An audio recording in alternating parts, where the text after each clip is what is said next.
Hello there, and welcome to the Sleepy Library. It's lovely to have you here tonight. Before we begin this gentle journey through frozen worlds and ancient landscapes, I'd love to know where you are right now.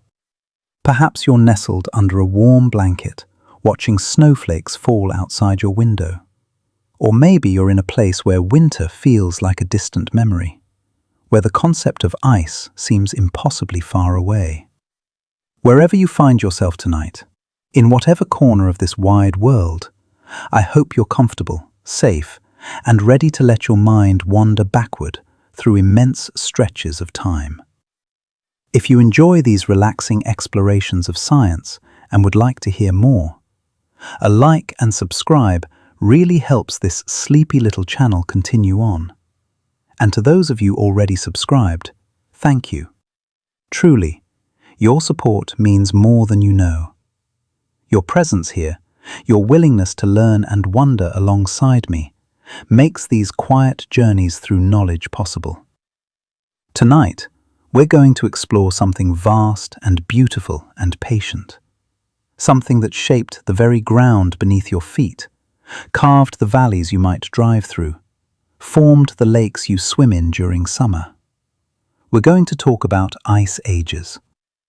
Not as terrifying catastrophes from disaster films, but as slow, methodical sculptors of our world, working on timescales that make human lifetimes seem like single heartbeats. We'll wander through landscapes of endless white, meet creatures that once roamed frozen steppes, discover how sheets of ice, thousands of feet thick, carved valleys that became the most beautiful places on Earth, and explore the plants that somehow managed to survive and even thrive in conditions that seem impossibly harsh. I'll try not to make it so interesting that you stay awake, but if you do, at least you'll understand why the world looks the way it does, why certain landscapes feel ancient and carved, why our planet's climate dances to rhythms older than mountains, controlled by forces as vast as Earth's orbit around the Sun. So, settle in, close your eyes if you'd like, let your breathing slow, and let's begin our journey into the frozen past. When we think of ice ages, many of us picture a world suddenly plunged into endless winter, with snow falling continuously, temperatures dropping overnight, and everything freezing solid in an instant. But the reality is far more gentle, far more patient, far more subtle. An ice age is not a moment, not an event that happens and then is over. It's a long, slow conversation between Earth and its climate, a dialogue that unfolds over millions of years. It's a period when our planet's temperature cools enough for massive sheets of ice to grow and persist across continents, when glaciers become more than just mountain features and instead become continental forces. Right now, at this very moment, as you lie here listening, we are living in an ice age. Yes, truly. The ice age that began about 2.5 million years ago is still here with us, still shaping our world. Antarctica remains covered in ice, more than a mile thick in many places, some areas holding ice nearly 3 miles deep. Greenland holds vast frozen reserves, ice that has accumulated over hundreds of thousands of years. These ice sheets, these massive frozen monuments, are the signature of an ongoing ice age, one that climatologists and geologists call the Quaternary glaciation. But within this larger ice age, within this long period of Earth's history, when ice persists at the poles, Earth experiences cycles, rhythms, pulses. Think of them as Earth breathing slowly, in and out, over tens of thousands of years. Each breath takes longer than all of recorded human history. During the cold breaths, the long inhalations, called glacial periods, ice sheets expand far beyond the polar regions. glaciers creep down from mountain peaks, covering valleys in white, filling basins with ice thousands of feet thick. Ice sheets grow and spread across what is now Canada, across northern Europe, across parts of Asia. The last of these glacial periods, the most recent cold breath, peaked about 20,000 years ago, when ice covered nearly 30% of Earth's land surface. Then comes the warm breath, the long exhalation, the interglacial period. This is where we are now, in a warm pause that began about 11,700 years ago. The massive ice sheets that once covered Chicago and New York, that buried Boston under thousands of feet of ice, that reached as far south as present-day Missouri, have melted away. Forests have returned to lands that were buried under ice for tens of thousands of years. Rivers flow where glaciers once ground their way across bedrock. But the polar ice remains, patiently waiting, reminding us that the Ice Age hasn't truly ended. It's simply resting, pausing, gathering its strength perhaps for the next cold cycle thousands of years from now. The causes of ice ages are wonderfully complex, like a symphony with many instruments playing together, each contributing its own notes, its own rhythms, its own harmonies. Scientists have discovered that several factors combine to push Earth into these frozen periods. And understanding these factors is like learning to hear each instrument in the orchestra, to appreciate how they work together to create the larger music of climate. One of the most important factors, one of the most fundamental, is the arrangement of continents on Earth's surface. Our planet's surface is not static.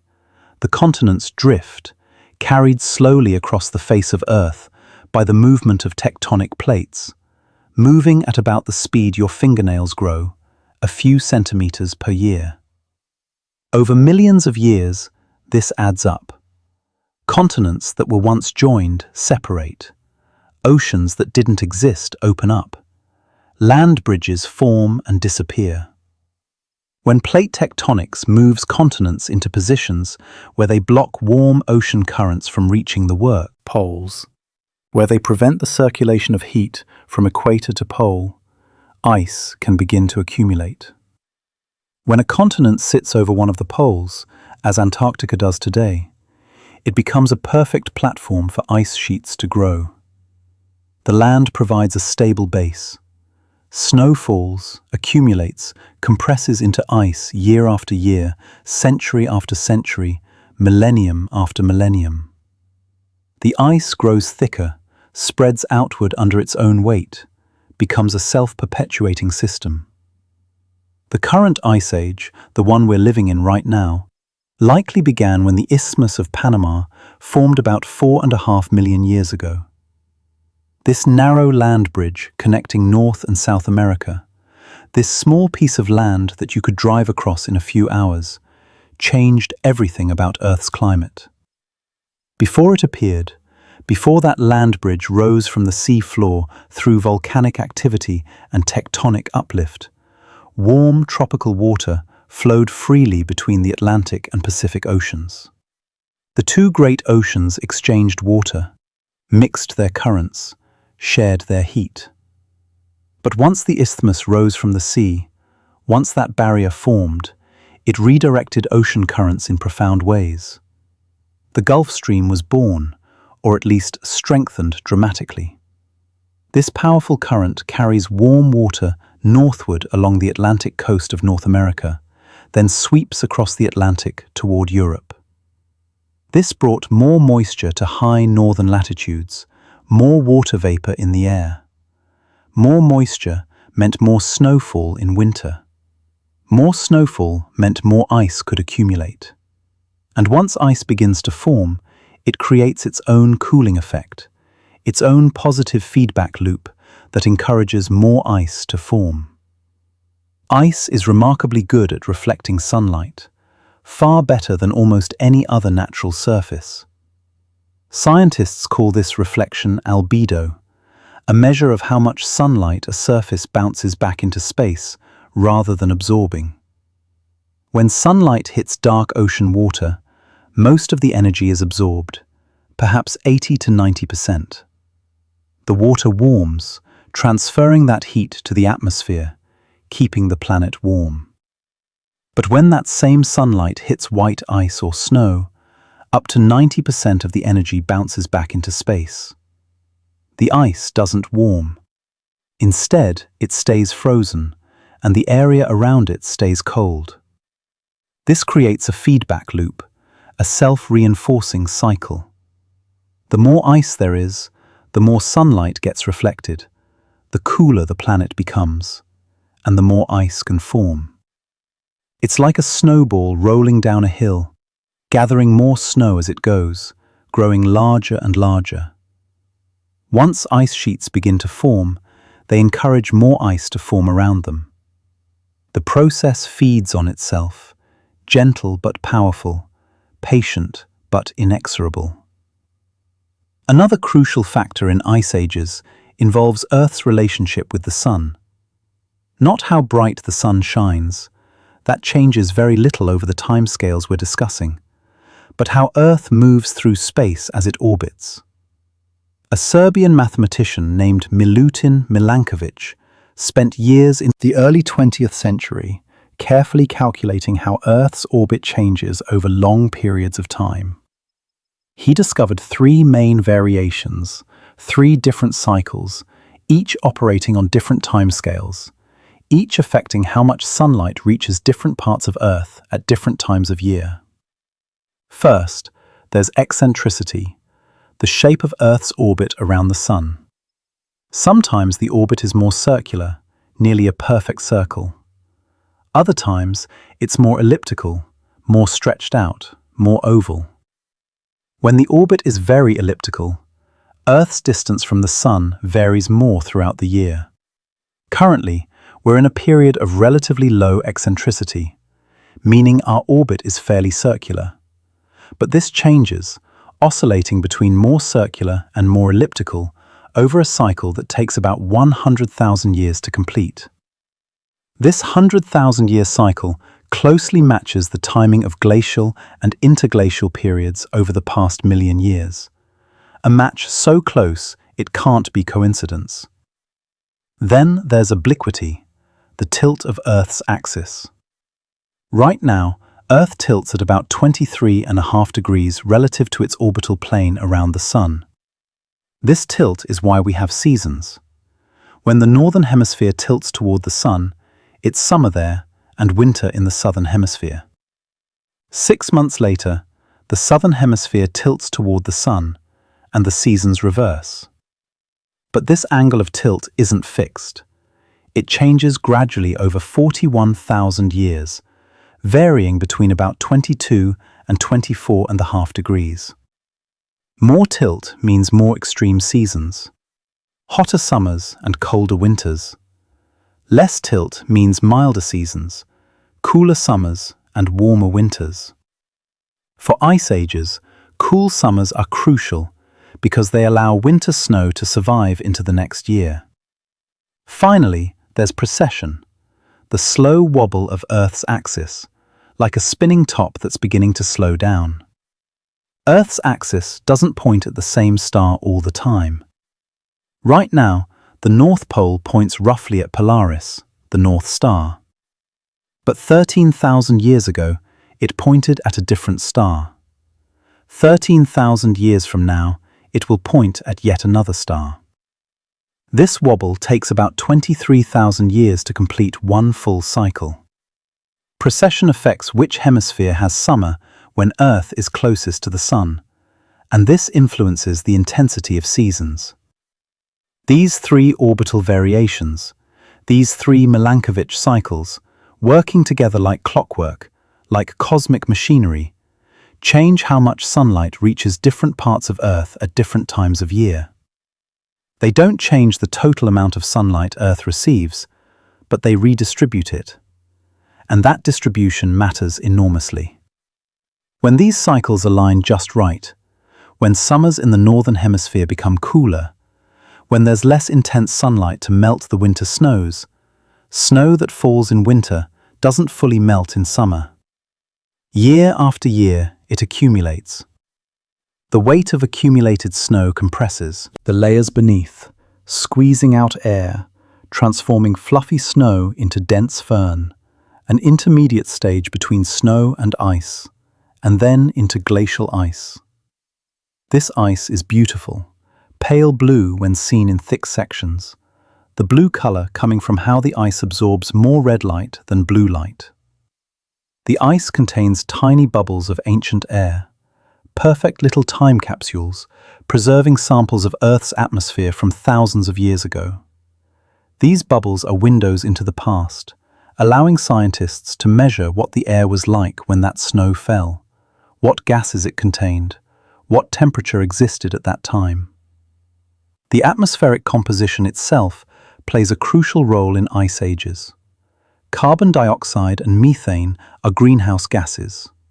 They trap heat in Earth's atmosphere, creating a blanket that keeps our planet warm enough for liquid water and life.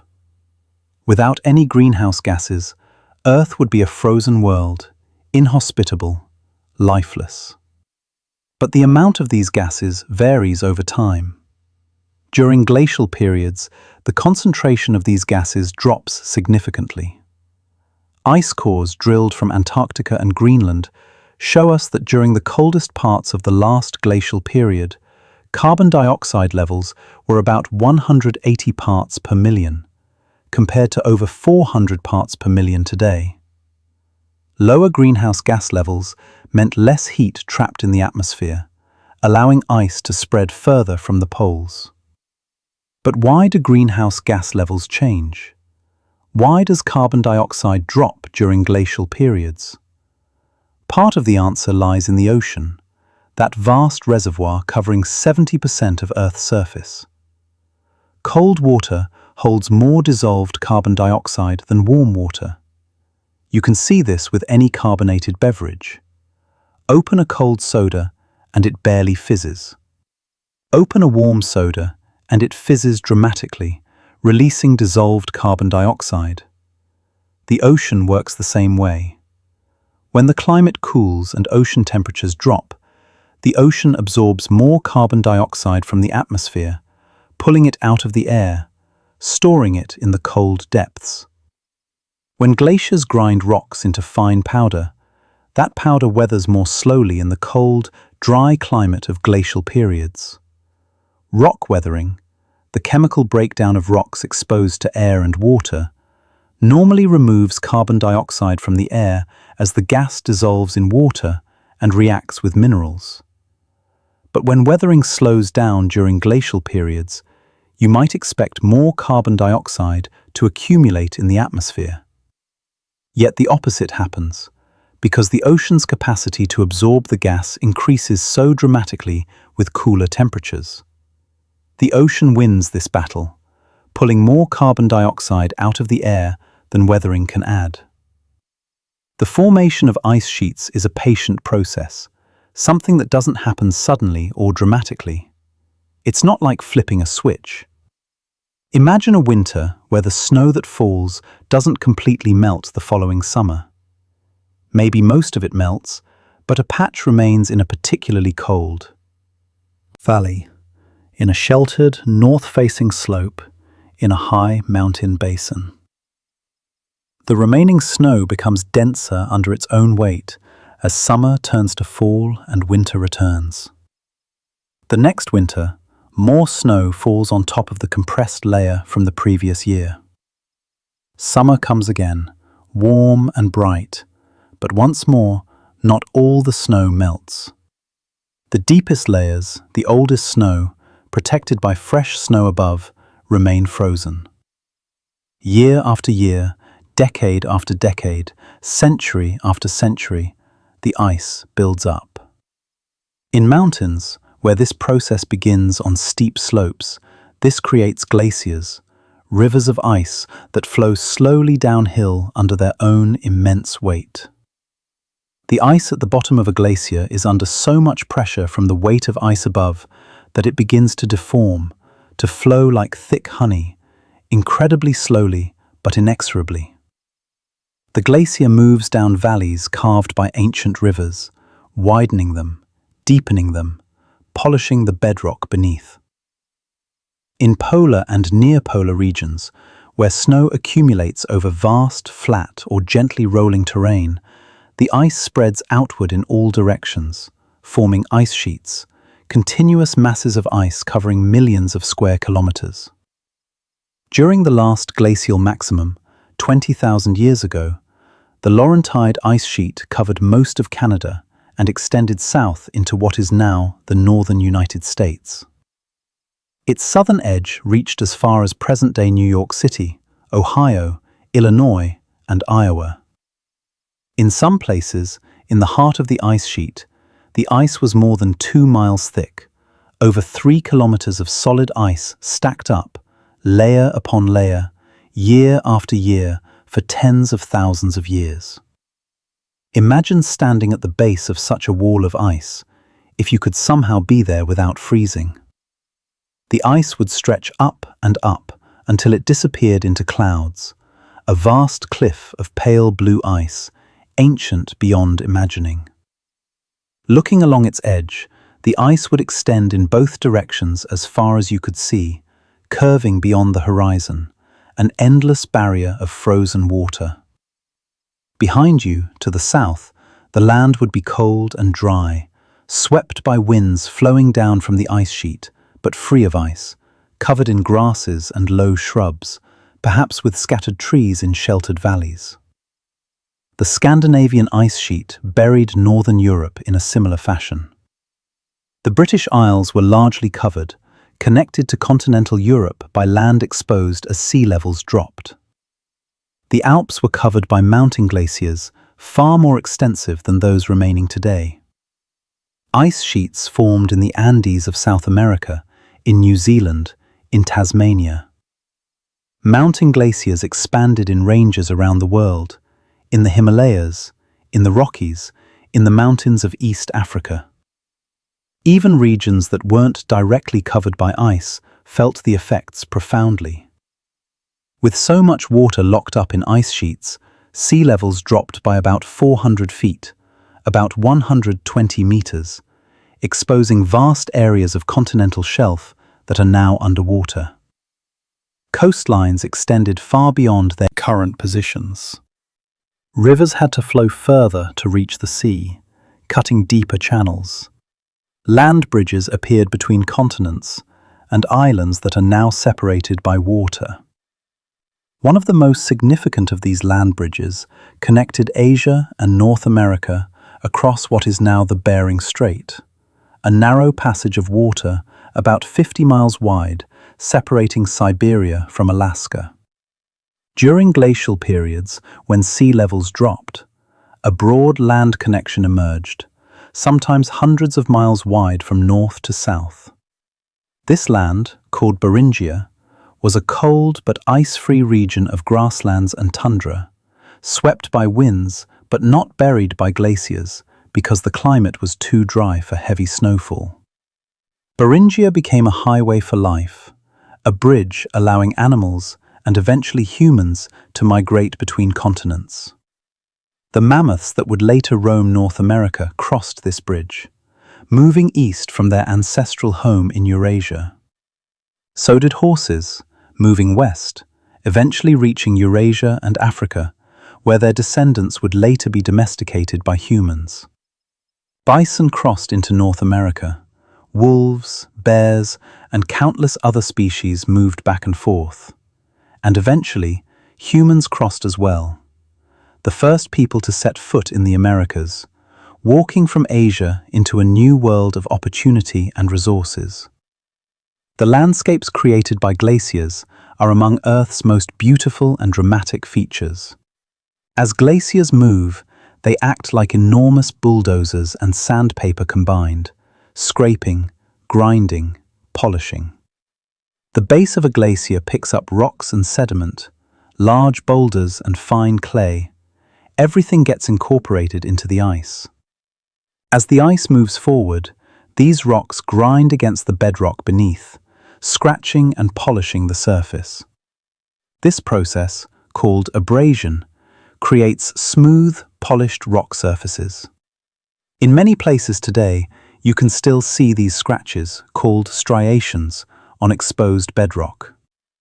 They're like arrows from the past, pointing in the direction the glacier moved, allowing geologists to reconstruct the flow patterns of long-vanished ice sheets. Glaciers also pluck rocks from the bedrock, a process imaginatively called plucking or quarrying. Water seeps into cracks in the rock beneath the glacier. When this water freezes, it expands, wedging the rock apart. The glacier freezes onto these broken chunks and carries them away, embedded in the ice like raisins in bread. These rocks can travel hundreds of miles from their origin, carried along as the glacier flows. When the glacier eventually melts, these rocks are left behind in new locations, often on top of completely different types of rock. These erratic boulders puzzled people for centuries before glaciers were recognized as the explanation. Valley glaciers, flowing down from mountains, guided by the topography beneath them, transform V-shaped river valleys into U-shaped glacial valleys. River valleys are typically V-shaped because water cuts downward primarily, eroding a narrow channel at the bottom, while the valley walls are shaped by weathering and mass wasting. But glaciers fill the valley from wall to wall. They erode the valley floor, yes, but they also grind against the valley walls, widening the valley, steepening the walls, creating the distinctive U-shape. The valley floor is widened and deepened dramatically. The walls become steep, often nearly vertical in places, smoothed by the passage of ice. When you visit Yosemite Valley in California, you're seeing the work of glaciers. Those sheer granite walls, those dramatic cliffs, El Capitan rising 3,000 feet from the valley floor in an almost vertical face. Half Dome with its distinctive rounded shape. These were all carved by glaciers. Or visit a fjord in Norway, sailing through deep water between towering cliffs that rise straight up from the sea. These are glacial valleys that were carved below sea level and then flooded by the ocean when the glaciers retreated and sea levels rose. Fjords form when glaciers flowing from mountains to the sea carve valleys deeper than the ocean floor. When the ice melts, salt water rushes in, creating these deep, narrow inlets with steep cliff walls plunging directly into the sea. At the heads of glacial valleys, where the ice first begins to accumulate, glaciers carve bowl-shaped depressions called cirques. These are semicircular amphitheaters with steep walls on three sides and an opening on the downslope side where the glacier flows out. When glaciers occupy neighboring valleys and carve cirques back to back, slowly eating away at the rock between them, they leave behind sharp ridges called arêtes. These knife-edge ridges, sometimes only a few feet wide at the top, with steep drops on both sides, are dramatic and beautiful, testing the nerve of anyone who walks along them. Where three or more glaciers meet, carving cirques from different sides of a mountain, eroding the rock from multiple directions, they create a pyramidal peak, sharp and dramatic, rising to a point. The Matterhorn in the Alps is perhaps the most famous example of such a peak, recognized worldwide for its distinctive pyramid shape. But pyramidal peaks exist in glaciated mountain ranges around the world, testimony to the power of ice to sculpt rock into dramatic forms. Glaciers don't just erode, they also deposit, building up features from the sediment they carry. As glaciers melt, either because they've reached warmer elevations or because the climate is warming, they drop all the sediment they've been carrying. This unsorted mixture of clay, sand, gravel and boulders is called till, or, when it's been hardened into rock over millions of years, tillite. Till is distinctive because it's completely unsorted. A huge boulder might sit right next to fine clay. This is very different from river sediments, which are sorted by size because water can only carry particles of certain sizes at certain speeds. Ridges of till that mark the farthest advance of a glacier, the point where the glacier stopped advancing and began to retreat, are called terminal moraines. These ridges can be quite large, tens or even hundreds of feet high, stretching for miles across the landscape. Long Island in New York is essentially a terminal moraine, a ridge of sediment left by the Laurentide ice sheet at its maximum extent. Cape Cod, Martha's Vineyard and Nantucket were also formed from glacial deposits, built from sediment carried by ice and left behind when the ice melted. Along the sides of valley glaciers, sediment accumulates in ridges called lateral moraines.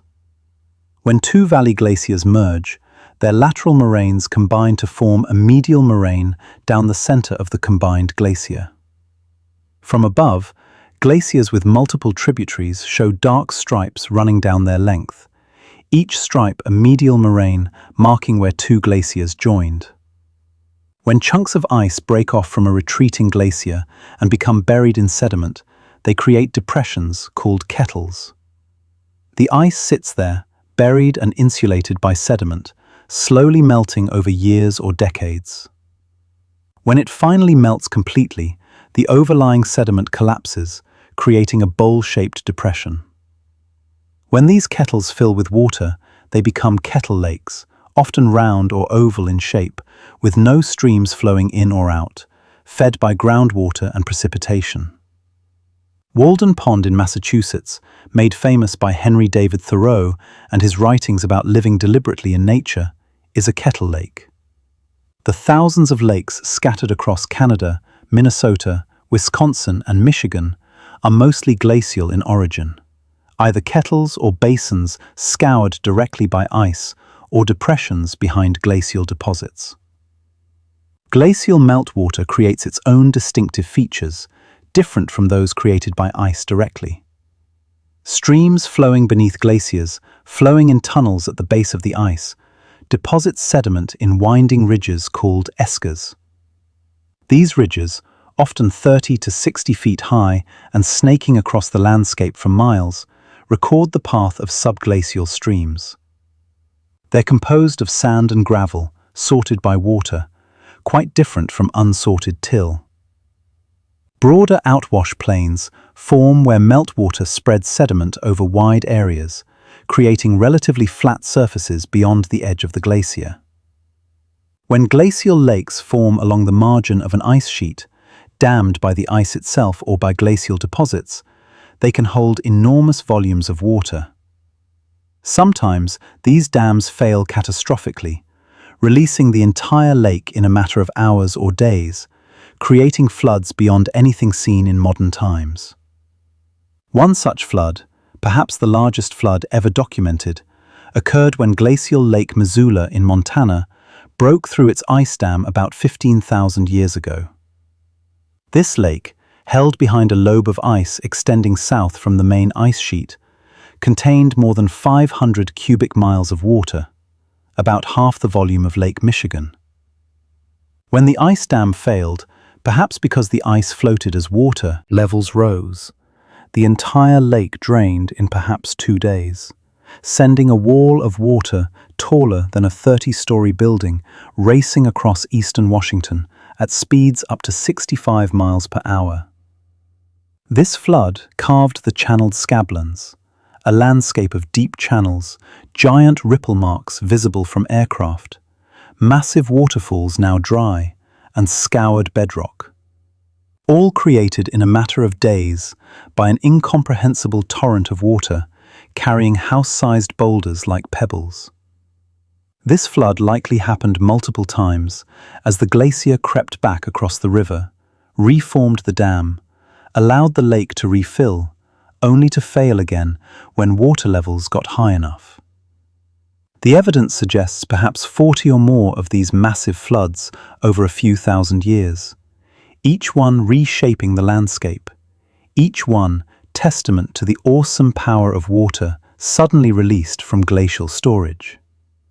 The weight of ice sheets was so immense, so beyond normal human experience, that it actually depressed Earth's crust, pushing it down into the softer mantle below.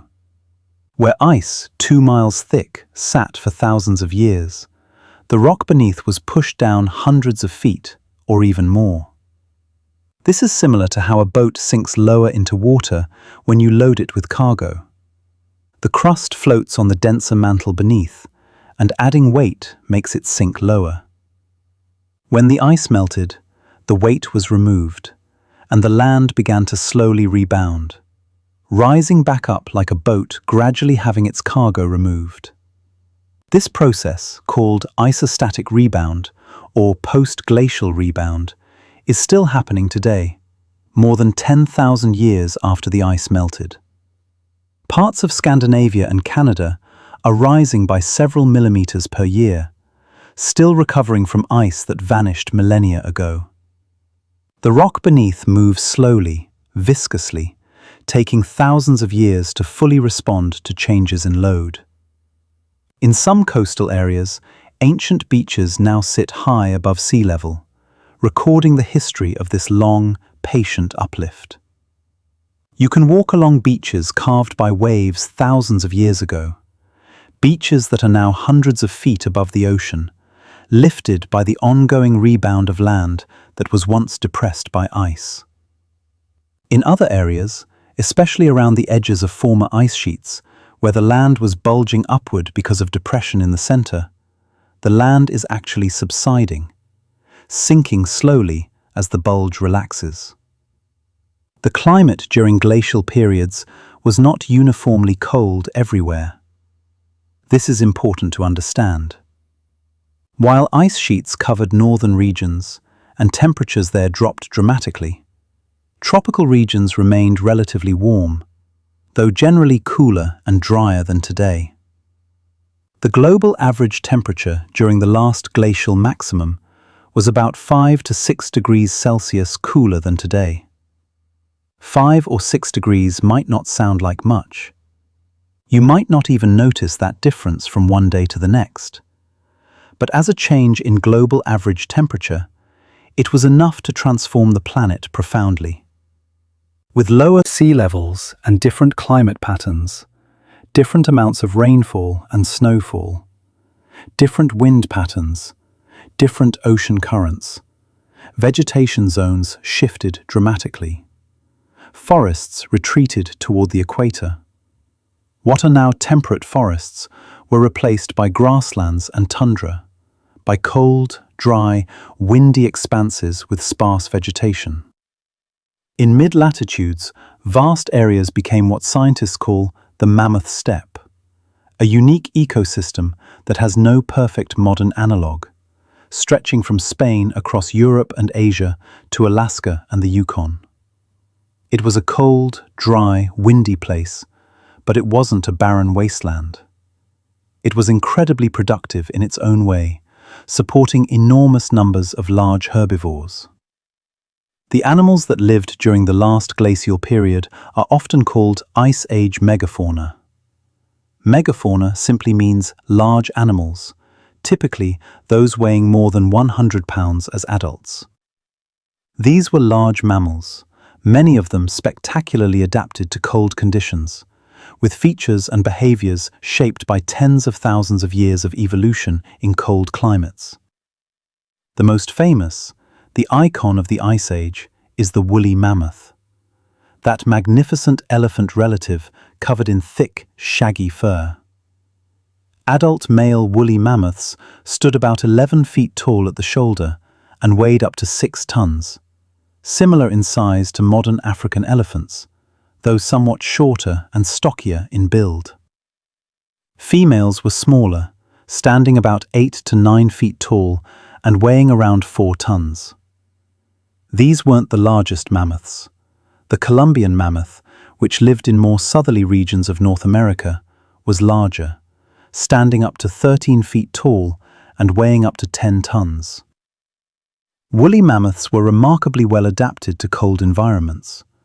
They had small ears, much smaller than those of modern elephants, reducing surface area and minimizing heat loss. Their tails were short for the same reason.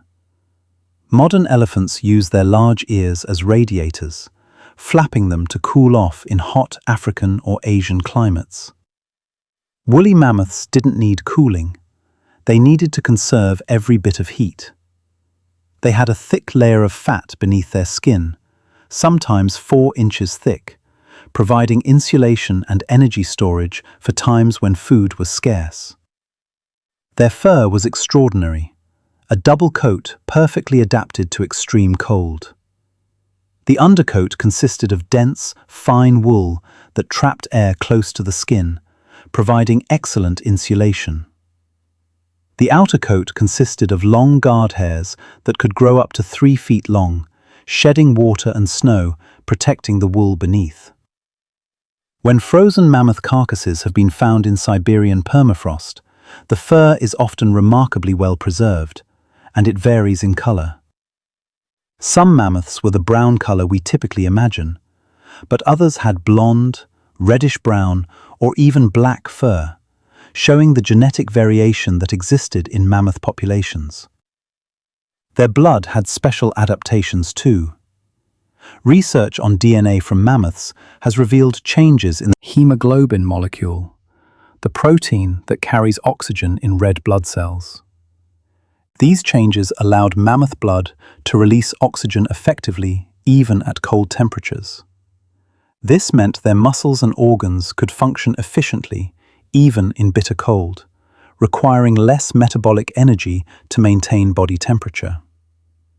These gentle giants used their enormous curved tusks, which could grow up to 15 feet long and weigh more than 200 pounds, as multi-purpose tools.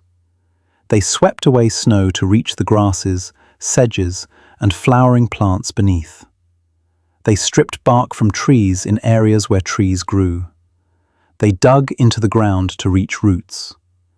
They probably used them in social interactions, males clashing tusks to establish dominance during mating season, displays of strength and endurance to win access to females.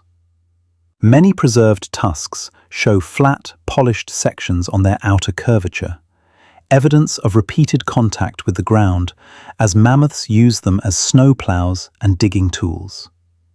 Female mammoths and their young traveled in family herds, similar to modern elephants, led by experienced matriarchs who knew where to find food and water in different seasons, how to avoid dangers, how to care for young. Males left these family groups when they reached maturity, traveling alone or in small bachelor groups, only seeking out female herds during mating season. This social structure, reconstructed from fossil evidence and comparison with modern elephants, helped mammoths survive harsh conditions by pooling knowledge and providing mutual protection. The mammoth steppe that supported these giant herbivores was a unique ecosystem, different from any large ecosystem existing today.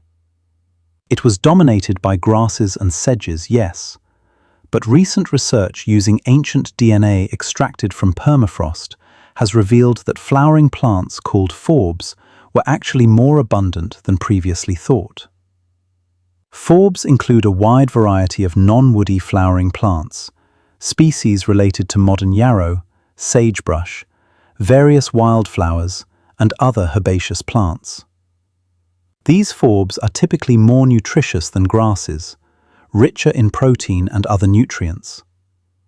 The discovery that forbs were so abundant in mammoth diets came from analyzing stomach contents of frozen mammoth carcasses and ancient dung preserved in permafrost. When scientists extracted DNA from these samples and compared it to databases of modern plant DNA, they found that forbs made up a large proportion of what mammoths ate.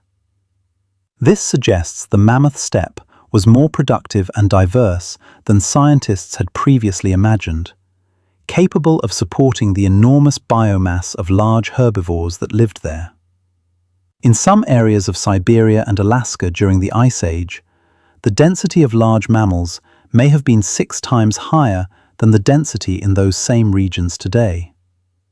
Imagine a landscape where everywhere you looked, you saw large animals. Herds of horses grazing on hillsides, groups of bison moving across valleys, mammoths scattered across the plain, their brown shapes visible for miles. Woolly rhinoceroses browsing on shrubs. It would have been like the Serengeti of Africa, but cold and covered in grass, rather than hot and covered in savanna. The mammoth steppe ecosystem was sustained by unique conditions that don't exist anywhere on Earth today. The climate was cold and dry, with less precipitation than modern tundra receives. This meant less snow cover in winter. Deep snow inhibits plant growth because it blocks photosynthesis, and it makes it harder for animals to reach the vegetation beneath. With less snow, plants could photosynthesize almost year-round, wherever ice and snow weren't too thick, and animals could more easily access food throughout winter. The mammoth steppe existed primarily at latitudes between 45 and 70 degrees north, further south than modern tundra, which is mostly above 65 degrees. At these lower latitudes, even during the Ice Age, the sun climbed higher in the sky during summer, providing more intense solar radiation, more energy for photosynthesis. This allowed plants to grow more productively, despite the cold temperatures. The long days of summer at high latitudes, when the sun barely sets for weeks or months, provided extended time for photosynthesis and plant growth. The large herbivores themselves helped maintain the ecosystem. They trampled and fed on tree seedlings, preventing forests from encroaching on grasslands. They spread plant seeds across vast distances in their dung. Their droppings fertilized the soil, providing nutrients for plants. Their trampling of snow and vegetation mixed the soil, affecting its structure and nutrient cycling. In a sense, the mammoths and other megafauna created the landscape that sustained them, maintaining the grassland ecosystem through their presence and behavior. The mammoth steppe supported many other large herbivores beyond mammoths. Woolly rhinoceroses with 2 horns and a coat of thick hair grazed alongside mammoths. These massive creatures, weighing up to 2 tons, about as much as a modern white rhinoceros, had a body covered in long, woolly fur and a thick hide beneath. Their horns, made of keratin like fingernails or hair, could grow to impressive sizes, the front horn sometimes reaching over 3 feet long. These horns were probably used to sweep away snow to reach vegetation, to defend against predators, and in social interactions with other rhinos. Wild horses roamed the grasslands in large herds. These weren't quite the same as modern domestic horses, or even modern wild horses like Przewalski's horses. They were stockier, with different proportions, shorter legs, and a different body shape. But they were the ancestors of horses that would later be domesticated by humans thousands of years after the Ice Age ended. During the Ice Age, horses were found across much of the Northern Hemisphere, in Europe, Asia, and North America. Ironically, horses would later disappear from North America at the end of the Ice Age, only to be reintroduced by Spanish conquistadors thousands of years later. Steppe bison, ancestors of modern bison, grazed in enormous herds across the mammoth steppe. These bison were somewhat larger than modern American bison, with longer horns and slightly different body proportions. They fed primarily on grasses, their teeth continuously growing to compensate for the wear from chewing gritty, abrasive forage. The size of bison herds may have been enormous, perhaps comparable to the vast herds that existed on the American Great Plains in historical times, before they were nearly eliminated by hunting in the 19th century. Musk oxen, which still survive today in Arctic regions, were common across the mammoth steppe. These shaggy herbivores, with their long outer coats hanging almost to the ground, their short legs and stocky bodies, are supremely adapted to cold climates. When threatened, musk oxen form defensive circles with adults facing outward and young protected in the center, presenting a wall of horns and body mass to predators. This defense works well against wolves, but was no protection against human hunters with spears and coordinated tactics. Caribou, known as reindeer in Eurasia, migrated in vast herds across the tundra and northern edges of the Mammoth Steppe. These migrations, covering hundreds of miles between summer and winter ranges, may have been even more extensive than the migrations still undertaken by caribou populations today. Caribou are uniquely adapted to tundra life, with wide hooves that spread weight for walking on snow, the ability to digest lichens that other animals can't eat, and migrations timed to take advantage of seasonal plant growth. The predators of the Ice Age were equally impressive, equally adapted to the conditions of their time. Cave lions, slightly larger than modern African lions and probably not much different in appearance, hunted across Eurasia. Despite their name, cave lions probably didn't live in caves. The name comes from the fact that their fossils are often found in caves, where the bones were either dragged by scavengers or where occasional individuals wandered in and became trapped. Cave lions hunted large prey, using pack tactics to bring down bison, horses, and even young mammoths. Short-faced bears, which lived in North America, were among the largest bears that ever existed. Standing over 6 feet tall at the shoulder when on all fours, and perhaps 11 feet tall when standing on hind legs, these bears may have weighed over a ton. Their facial structure was different from modern bears, with a shorter snout, hence the name. Whether they were primarily predators or scavengers is debated.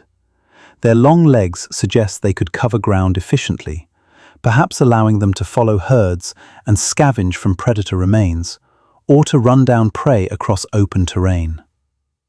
Dire wolves were larger and more robust than modern grey wolves, with proportionally larger skulls and more powerful jaws. Thousands of dire wolf fossils have been found in the La Brea tar pits in California, a remarkable site where natural asphalt seeping up from underground oil deposits trapped animals that became mired in the sticky substance. Predators and scavengers, attracted to trapped animals, would themselves become trapped, creating an incredible accumulation of bones from which scientists have reconstructed the ecosystem of Ice Age Southern California. Smilodon, the famous saber-toothed cat, prowled the Americas from Alaska to southern South America. Its elongated canine teeth, sometimes reaching 11 inches long, were used to deliver powerful slashing bites to large prey. These teeth weren't for biting through bone. They were too fragile for that. Instead, Smilodon probably used its powerful neck and shoulder muscles to drive those teeth into the soft tissues of prey animals, targeting major blood vessels in the neck or other vulnerable areas, causing massive trauma and rapid loss of consciousness. Despite their fearsome reputation and impressive teeth, Smilodon and other saber-toothed cats weren't actually direct ancestors of modern cats. They were a separate lineage that evolved similar features convergently, developing long canines independently. This is one of many examples in the fossil record of convergent evolution, where unrelated lineages evolve similar solutions to similar problems. The saber-tooth body plan was so successful, it evolved multiple times in different lineages of carnivores over millions of years. Humans lived in this Ice Age world too, facing its challenges, adapting to its conditions, developing technologies and cultures that allowed survival in harsh environments. Our species, Homo sapiens, evolved in Africa around 300,000 years ago. By the last glacial maximum, 20,000 years ago, humans had spread across much of the world, reaching every continent except Antarctica. We lived in Australia, in Southeast Asia, across Europe, throughout Asia, and had entered the Americas. Our ability to adapt, to innovate, to cooperate, to share knowledge across generations allowed us to colonize a remarkable range of environments. We weren't the only humans around during the Ice Age. Neanderthals lived in Europe and Western Asia until about 40,000 years ago. These robust, cold-adapted humans had slightly different body proportions than us, with shorter, stockier builds, shorter limbs, and barrel-shaped rib cages. These features help them conserve heat in cold climates, providing less surface area relative to body volume, reducing heat loss. They had large brains, slightly larger on average than those of modern humans, though structured somewhat differently. Neanderthals were skilled hunters and tool makers. They used sophisticated stone tools, crafted spears, and hunted large animals, including mammoths and woolly rhinoceroses. They cared for their injured and sick, as evidenced by fossils showing healed injuries that would have required help from others to survive. They buried their deceased, sometimes with apparent ceremony, placing flowers or useful objects with the remains, suggesting complex thoughts about existence and perhaps an afterlife. Neanderthals and Homo sapiens encountered each other when modern humans moved into Europe around 45,000 years ago. These encounters weren't always peaceful, but they weren't always violent either. The two groups interbred. If you have ancestry from outside of Africa, you likely carry 1 to 2% Neanderthal DNA in your genome, genetic evidence of those ancient meetings, of relationships between individuals of the two groups.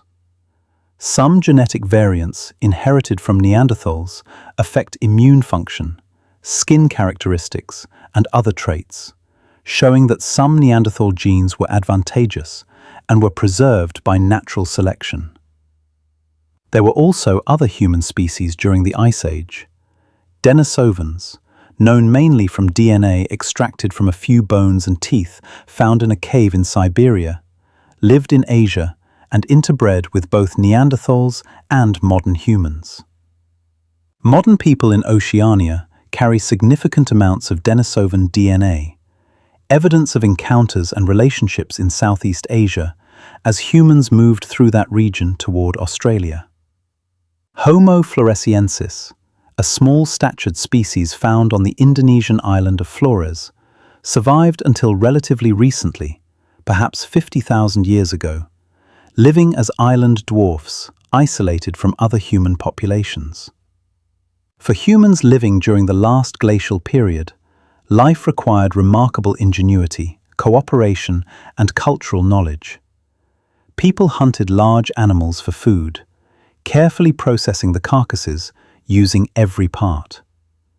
Meat provided protein and fat, essential nutrients in environments where plant foods were scarce in winter. Bones were used to make tools, needles for sewing, weapons, and even building materials. Hides were carefully processed and sewn into clothing, tents, and other useful items. Nothing was wasted. In an environment where resources required great effort to obtain, every part of every animal had value. In treeless regions like the Mammoth Steppe, where wood was scarce or unavailable, people used mammoth bones to build structures. Large bones, leg bones and ribs and skulls formed the framework. These were then covered with hides and sometimes sod to create dwellings that could withstand fierce winds and deep cold. The weight of mammoth bones helped anchor these structures. Inside, fires provided warmth and light. Multiple families might live in a single large structure, sharing warmth and resources through long, dark winters. Needles made from bone, carefully crafted with eyes for thread made from sinew or plant fibers, allowed people to sew fitted clothing from animal skins. This was crucial technology for surviving harsh winters. Loose robes or wraps don't provide adequate insulation in extreme cold. But fitted garments, sewn to minimize air gaps, layered to trap air between layers, made from thick furs, could keep a person warm even in brutal conditions. The invention of the sewing needle, a small tool barely worth noticing, may have been as important to human survival in cold climates as fire or the spear. Fire was absolutely essential. Not just for warmth, though that was crucial. Not just for cooking, though that made food safer and more digestible. Fire was a social center, a source of light during long dark winters, protection from predators who feared flames. People gathered around fires to share food, to tell stories, to sing songs, to make tools, to teach children, to pass knowledge from one generation to the next. Much of human culture, much of what makes us human, was formed in these gatherings, around fires, under starlit skies, or within hide-covered shelters, surrounded by a landscape of ice, grass, and endless horizons. The art created by Ice Age humans is hauntingly beautiful, sophisticated, moving. In caves across Europe, people painted images of the animals they encountered, the creatures that filled their world. These aren't crude stick figures scratched casually on walls. They're accomplished artworks, showing sophisticated understanding of animal anatomy and behavior, showing movement and life. The paintings in Lascaux Cave in France, Altamira Cave in Spain, Chauvet Cave also in France, and many other sites feature horses, bison, mammoths, rhinoceroses, lions, deer, and many other species rendered with remarkable skill. The artists used the natural contours of cave walls to give their subjects three-dimensional form, choosing places where a bulge in the rock would form a shoulder or haunch, where a depression would create depth. They mixed pigments from minerals like iron oxides for reds and yellows, manganese dioxide for blacks, charcoal for more blacks. They applied these pigments with brushes made from animal hair or plant fibers, or with their fingers, or by blowing powdered pigment through hollow bones, creating a spray paint effect. Some cave art is even older than the last glacial maximum. The paintings in Chauvet Cave, discovered in southern France in 1994, date to about 32,000 years ago, making them among the oldest known cave paintings. These aren't primitive attempts by people just learning to create art. They're accomplished, sophisticated works created by people who understood proportion, movement, composition, even perspective. They're beautiful, and they speak across 30,000 years to anyone who views them. Handprints left on cave walls, created by blowing pigment around hands pressed against stone, feel incredibly personal. Someone stood there 30,000 years ago, placed their hand on that wall, and left their mark. That hand was the same size as yours or mine might be, moved by the same muscles and tendons, guided by a brain not significantly different from our own. They thought, they felt, they wondered, they loved, they feared. They were people, fully human in every way that matters, living in a world very different from ours, but experiencing it with the same humanity we bring to our own world. The last glacial maximum began to end about 20,000 years ago. Very slowly at first, so gradually that no human alive at the time would have noticed any change in their lifetime. Global temperatures started to rise. The massive ice sheets, those monuments of frozen water thousands of feet thick, began to melt, starting at their edges, in their southernmost reaches, where summer temperatures rose above freezing for longer periods. This melting wasn't uniform or steady. It didn't happen at the same rate everywhere. Climate records preserved in ice cores and ocean sediments show that warming was punctuated by colder reversals, times when temperatures temporarily dropped again before resuming their upward climb. The warming trend and the retreat of ice sheets weren't smooth processes. They were interrupted by dramatic events, by cold snaps and warming surges, by complex interactions between ice, ocean, atmosphere, and the changing landscape. One of the most dramatic of these interruptions is called the Younger Dryas, named after a flower, Dryas octopetala, that grows in cold climates, whose pollen appears in sediment layers from this time period. About 12,800 years ago, just as the world was warming nicely, just as ice sheets were retreating and forests were beginning to expand, temperatures in the northern hemisphere, especially around the North Atlantic, suddenly plunged back toward glacial conditions. This wasn't a gradual cooling. It happened remarkably quickly, perhaps over just a few decades, fast enough that people living through it might have noticed winters getting colder, summers shorter, conditions deteriorating. This cold period lasted about 1,200 years, from about 12,800 to 11,600 years ago. The cause of the Younger Dryas is debated, but the most widely accepted explanation involves a massive influx of fresh water from melting glaciers that disrupted ocean circulation patterns in the North Atlantic. The Gulf Stream and related currents form part of a larger circulation system called the Atlantic Meridional Overturning Circulation. This system transports warm, salty water northward along the surface. As this water reaches high latitudes, it cools and becomes denser. Being both cold and salty makes it very dense, so it sinks deep into the ocean. This sinking pulls more water behind it, maintaining the current, creating a conveyor belt of water circulation. But if you suddenly add enormous amounts of fresh water from melting ice, from glacial lakes suddenly draining, from massive increases in river flow as ice sheets melt, the surface water in the North Atlantic becomes less salty. Fresh water is less dense than salt water. If the surface water becomes too fresh, too light, it doesn't sink effectively anymore. The sinking slows down or stops. The current weakens or shuts down. Without warm water flowing northward, regions around the North Atlantic cool dramatically.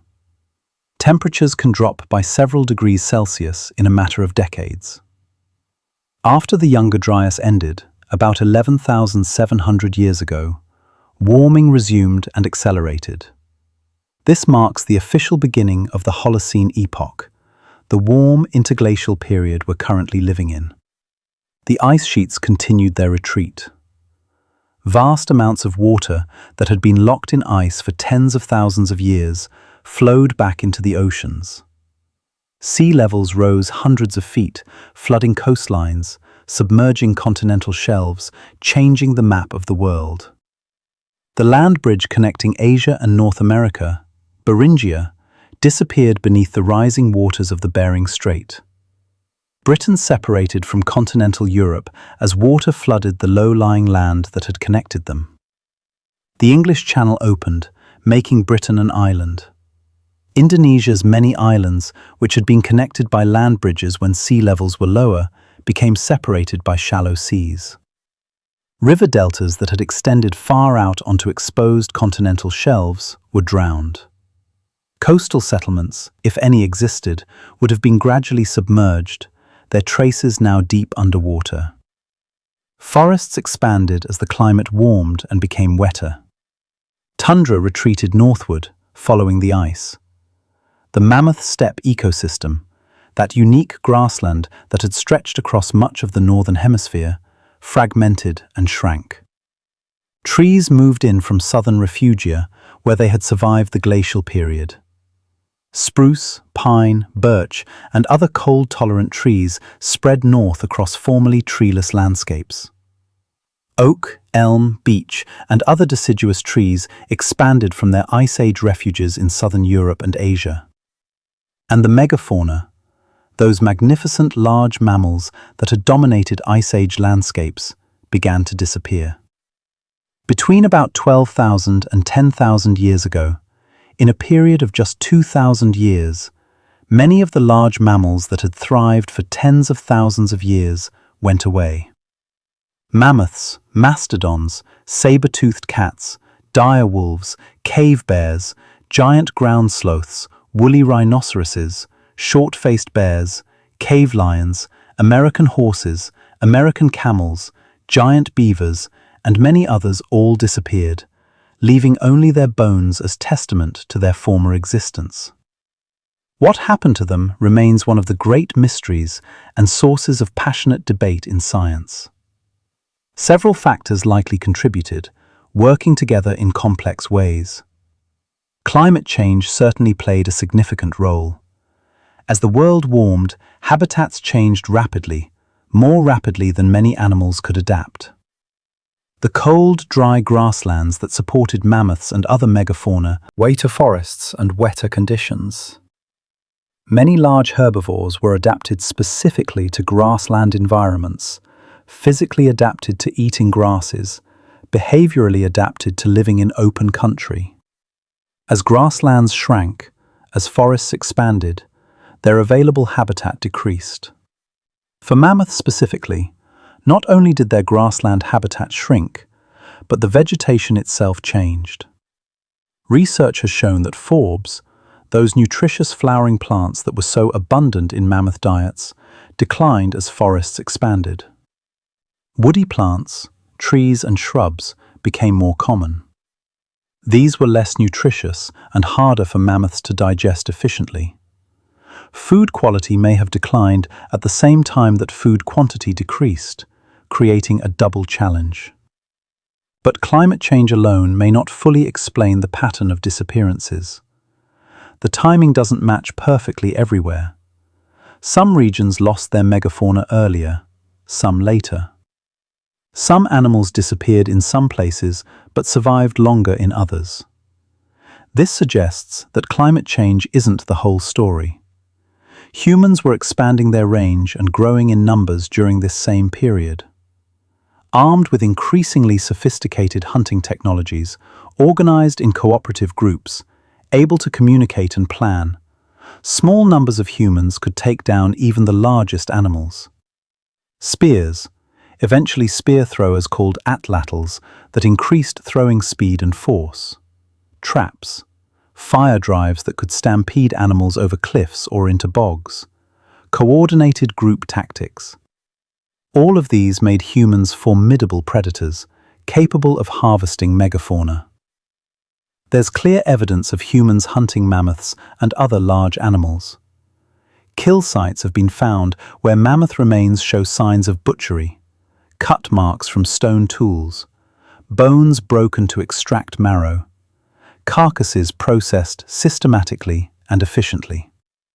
Some scientists argue that human hunting was the primary cause of megafaunal disappearances, especially in regions where large mammals had no prior experience with human predators, and thus hadn't evolved wariness through natural selection. When humans first entered the Americas, perhaps 15,000 years ago, or possibly earlier, they encountered animals that had never seen humans before. Mammoths, ground sloths, horses. All of these animals had evolved without human predation. They may not have recognized humans as threats. This would have made them remarkably easy to hunt, at least initially. Within a few thousand years of human arrival, most large mammals in North and South America had disappeared.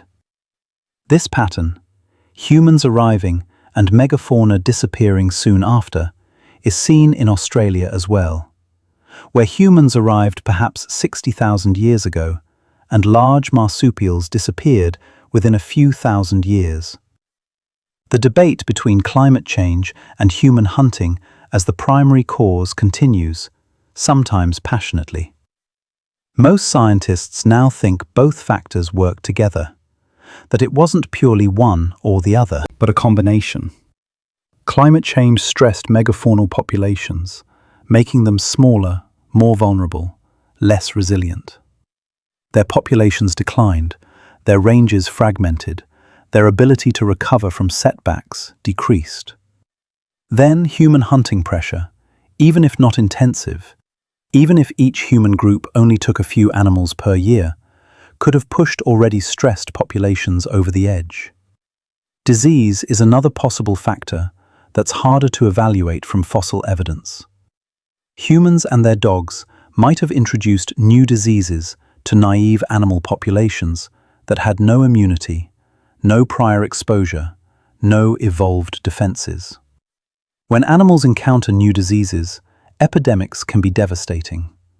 This has happened in recent historical times, when species or populations encountered new diseases introduced from other regions. It's plausible for the Ice Age as well, though difficult to prove from bones thousands of years old. A few mammoth populations survived beyond the main period of disappearance, providing fascinating glimpses into what happened as their world changed. On Wrangel Island, a small Arctic island north of Siberia, mammoths persisted until about 4,000 years ago, surviving as an isolated population long after their mainland relatives had disappeared. This was during the Bronze Age, concurrent with the building of the pyramids in Egypt, the flourishing of civilization in Mesopotamia, the development of writing and mathematics. These island mammoths were isolated from humans and from many of the environmental changes affecting the mainland. They were also somewhat smaller than their mainland ancestors, showing island dwarfism, a common pattern when large animals are restricted to small islands with limited resources. Over thousands of years, natural selection favored smaller size, which requires less food and allows more individuals to survive on limited resources. The end of the last glacial period and the disappearance of so much megafauna marked a major transition in Earth's history. The Holocene epoch, the warm interglacial period we're currently living in, began 11,700 years ago, with relatively stable, warm conditions. This stability has been crucial for human civilization. Agriculture developed during the Holocene, beginning independently in multiple regions around the world. The ability to cultivate plants and domesticate animals required predictable seasons, reliable rainfall, stable enough conditions that you could plan for next year with some confidence. Settlements grew into towns and cities. Writing was invented to keep track of agricultural surplus and trade. Mathematics developed for similar reasons. Art, architecture, religion, philosophy, science, all of the cultural achievements we associate with civilization emerged during the stable conditions of the Holocene. Without this stable warm period, without the end of the Ice Age, human history would have unfolded very differently. But as we discussed earlier, we're still technically in an Ice Age. The Quaternary glaciation, which began 2.5 million years ago, continues because ice sheets persist at both poles. Antarctica holds about 26.5 million cubic kilometers of ice. If all of it melted, sea levels would rise about 60 meters, nearly 200 feet, flooding coastal cities worldwide. Greenland holds about 2.9 million cubic kilometers of ice. Its complete melting would add another 7 meters to sea levels. Will glaciers advance again? Will ice sheets spread once more across Canada and northern Europe? Based on Earth's orbital cycles, based on the patterns of previous glacial and interglacial periods, the natural answer would be yes, eventually. Interglacial periods in the past have typically lasted between 10,000 and 30,000 years. We're about 12,000 years into the current one. From a purely natural perspective, without human influence, glaciers might be expected to begin advancing again sometime in the next few thousand to 20,000 years, as Earth's orbit changes, as northern hemisphere summers receive less intense solar radiation, as conditions become favorable for snow to persist year-round at high latitudes. However, human activities have profoundly altered the climate equation. The carbon dioxide and other greenhouse gases we've added to the atmosphere by burning fossil fuels, by clearing forests, by industrial agriculture, have warmed the planet significantly.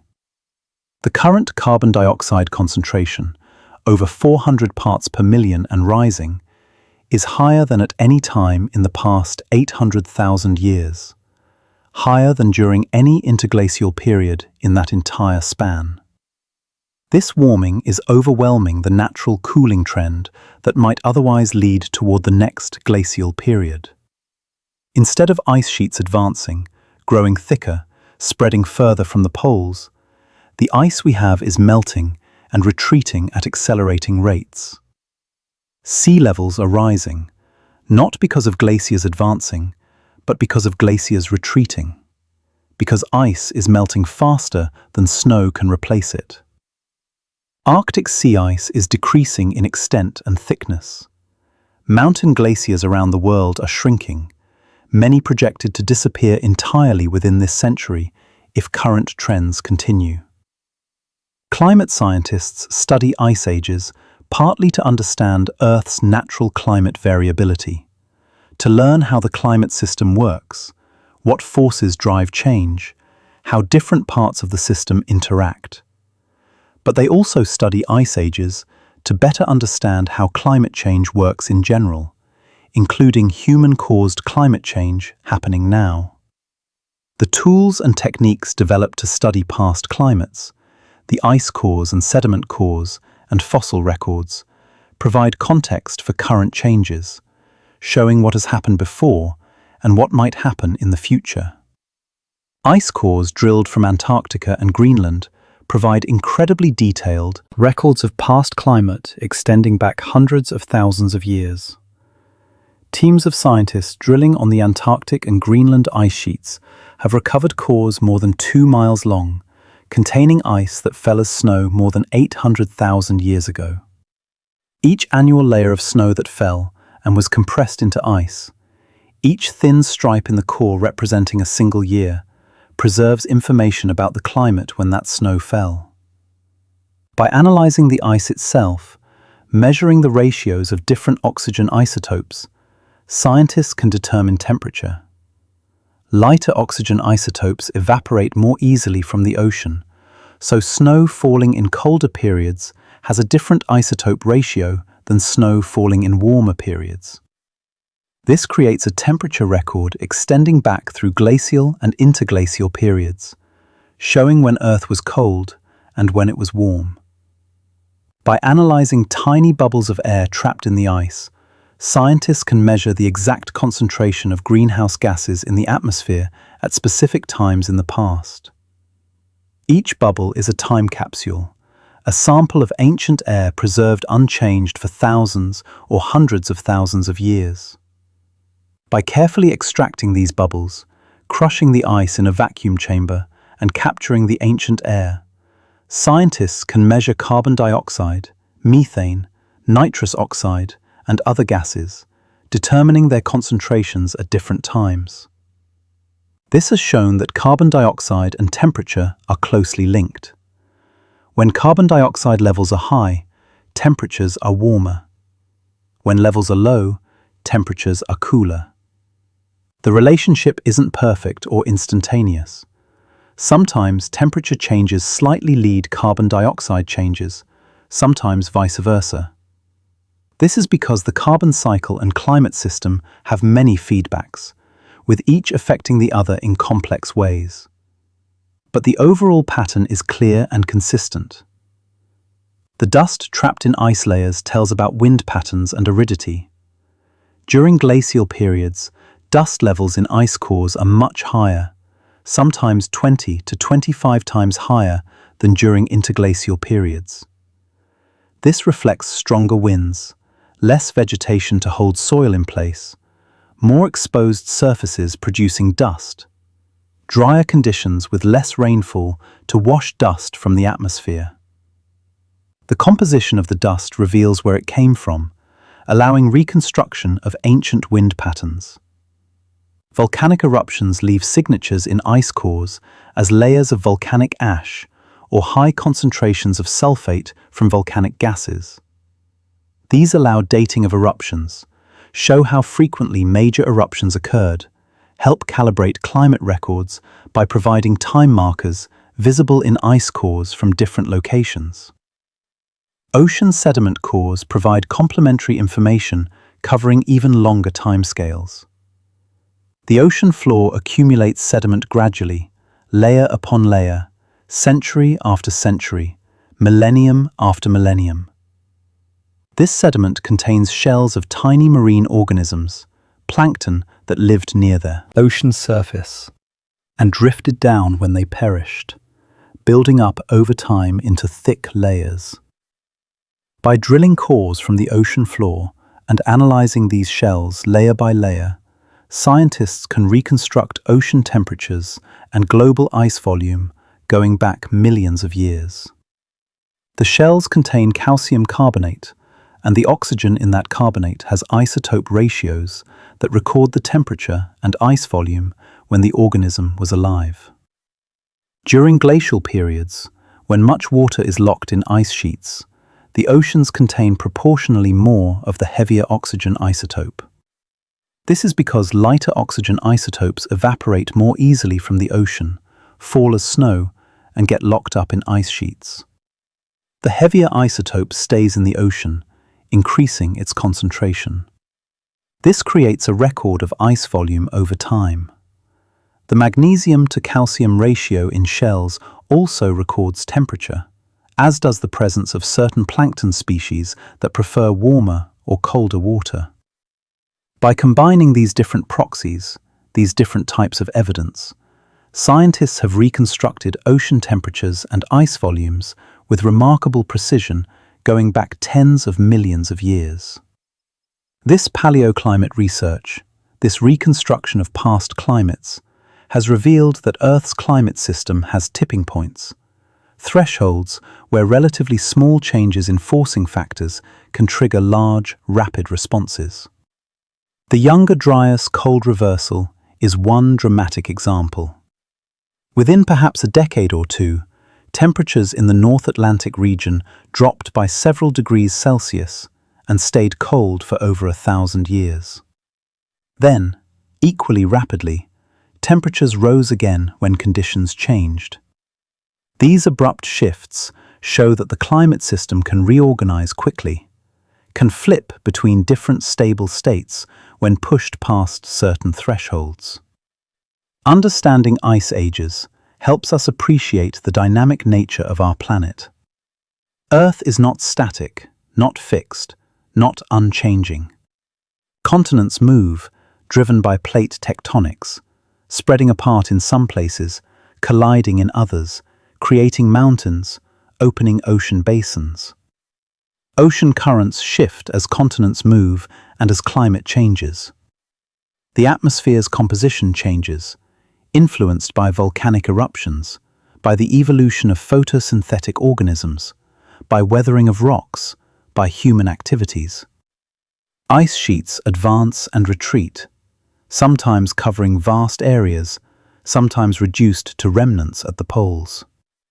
Life evolves and adapts, or fails to adapt and goes away.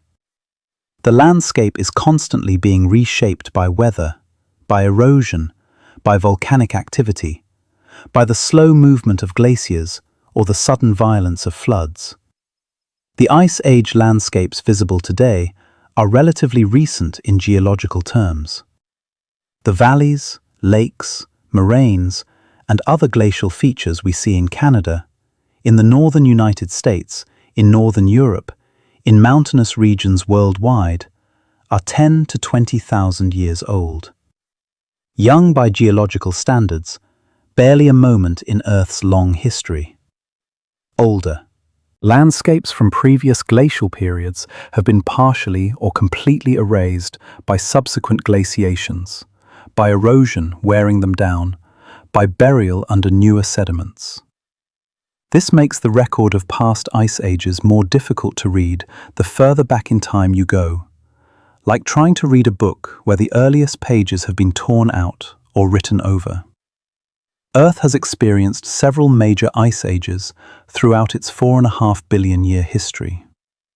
The earliest well-documented ice age occurred about 2.4 to 2.1 billion years ago, during the early Proterozoic eon, called the Huronian glaciation, after the region around Lake Huron, where evidence was first found. This ice age was likely triggered by a dramatic environmental change, the Great Oxygenation Event, when photosynthetic bacteria began producing oxygen as a waste product. Oxygen accumulated in the atmosphere and reacted with methane, a powerful greenhouse gas that had kept early Earth relatively warm. Removing methane caused dramatic cooling, triggering widespread glaciation. Evidence includes ancient glacial deposits called tillites, hardened ancient till, found in rocks of that age. An even more extreme ice age, or possibly a series of ice ages, occurred between about 720 and 635 million years ago, during the Cryogenian period.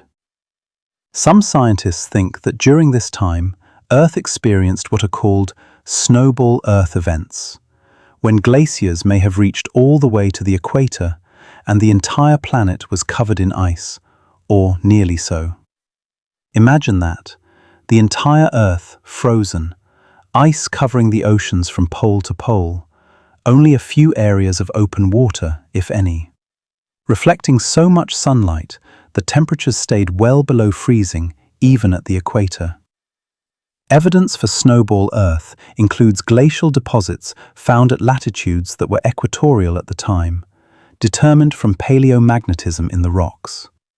It includes unusual rock formations called cap carbonates, layers of carbonate rock deposited rapidly right after the glacial deposits, suggesting massive chemical changes in the ocean when the ice finally melted. It includes dropstones, rocks that fell from floating ice into ocean sediments, found in layers that should represent tropical oceans. How Earth escaped from such extreme cold, if snowball Earth events actually occurred, is a fascinating question. Volcanic activity would have continued even when Earth was frozen, erupting through the ice, releasing carbon dioxide into the atmosphere. But with the planet covered in ice, there was little weathering of rocks to remove the carbon dioxide through chemical reactions. With the ocean sealed beneath ice, photosynthesis by ocean organisms would have been severely limited, unable to remove carbon dioxide. So carbon dioxide accumulated over millions of years, building up in the atmosphere, creating stronger and stronger greenhouse warming. Eventually, greenhouse warming became strong, enough to start melting the ice. Once melting began, the process likely accelerated rapidly, a runaway in reverse. As darker surfaces were exposed, less sunlight was reflected, more was absorbed, warming the planet further, melting more ice, exposing more dark surfaces. Within perhaps a few thousand years, Earth could have transitioned from completely frozen to hot enough that ice melted even at the poles, before eventually settling into a more moderate state. After the snowball Earth events ended, life diversified remarkably. The Ediacaran period, following the Cryogenian, saw the evolution of the first large, complex organisms, strange, soft-bodied creatures unlike anything alive today. Then came the Cambrian explosion, a period when most major groups of animals appeared in the fossil record in a relatively short span of geological time. Some scientists think the extreme environmental stress of snowball Earth events, the challenge of surviving such harsh conditions, may have driven evolutionary innovation, though this connection remains speculative. Between 460 and 420 million years ago, during the late Ordovician and early Silurian periods, Earth experienced another ice age. Glaciers covered parts of what is now Africa, which was then positioned over the South Pole, while continents that are now in temperate or tropical regions were at different latitudes. About 360 to 260 million years ago, during the late Paleozoic, yet another major ice age occurred, called the Karoo Ice Age, after a region in South Africa where evidence is found. This ice age lasted roughly 100 million years, an immense span during which glaciers advanced and retreated multiple times. The current ice age, the Quaternary glaciation, is just the most recent in this long series extending back billions of years. It's the one we know best because its traces are freshest, most accessible, least eroded or buried. We can walk across landscapes carved by ice, touch erratic boulders carried from distant mountains, swim in glacial lakes, sail through fjords, climb cirque headwalls, follow arites, stand at the edge of moraines, see striations on bedrock, experience directly the work of glaciers. The Ice Age is not ancient history, it's recent, present in the very soil beneath our feet, in the shape of the hills we see, in the lakes we fish, in the valleys where our cities sit. If you were to travel back in time to 20,000 years ago, to the last glacial maximum, and somehow magically appear where you are right now, what would you see? That depends enormously on where you are. If you're anywhere in northern Canada, the northern United States above about the latitude of New York City or Seattle, or northern Europe above about the latitude of London or Berlin, you'd likely be standing on top of an ice sheet or buried beneath one. Nothing but white in all directions, extending to every horizon, with howling winds sweeping across the frozen surface. The air would be clear but bitterly cold, so cold that exposed skin would freeze in minutes. The sky might be hazy with ice crystals. The sun would be lower in the sky than it is today, providing less warmth. At night, the stars would be brilliantly clear in the dry, cold air. The Milky Way, a glowing river across the sky. Auroras, perhaps dancing in colors you've never seen in person. If you're in the southern United States, southern Europe, or similar latitudes south of the ice but still in mid-latitudes, you might be standing in a grassland or sparse woodland very different from today's vegetation. The air would be cooler and drier. Rivers would be smaller, with less water, because so much water was locked in ice sheets. Lakes might be in different places. The animals you'd see would be different. Woolly mammoths, perhaps, moving in small groups across open terrain, their shaggy coats blowing in the wind. Giant ground sloths in some regions, moving slowly, using their huge claws to strip branches from trees. Herds of horses and bison visible in the distance, raising dust as they move. You might see smoke from a human campfire rising in the distance, or tracks in the soil left by hunters following prey, evidence of people living in this cold world, surviving through skill and cooperation. If you're in tropical regions, closer to the equator, the changes would be less dramatic, but still significant. Sea levels would be much lower, about 400 feet lower than today. Islands would be larger. Some islands that exist today would be connected to continents or to each other. Coastlines would extend far out onto what is now ocean floor. The climate would be somewhat cooler and drier than today. Rainforests would be smaller, compressed into smaller areas with more favorable rainfall. Grasslands and savannas would be more extensive. But tropical regions remained relatively warm refuges during glacial periods, places where many species survived that couldn't survive at higher latitudes. The knowledge that landscapes can change so dramatically over thousands of years, that ice sheets miles thick can appear and disappear, that entire ecosystems and assemblages of animals can come and go, is both humbling and awe-inspiring. It reminds us that the world we see today is just one moment in a long, long story.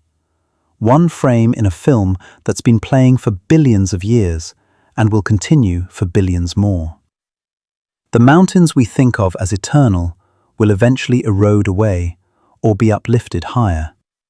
Rivers will carve new channels or dry up entirely. Forests will grow and retreat again and again.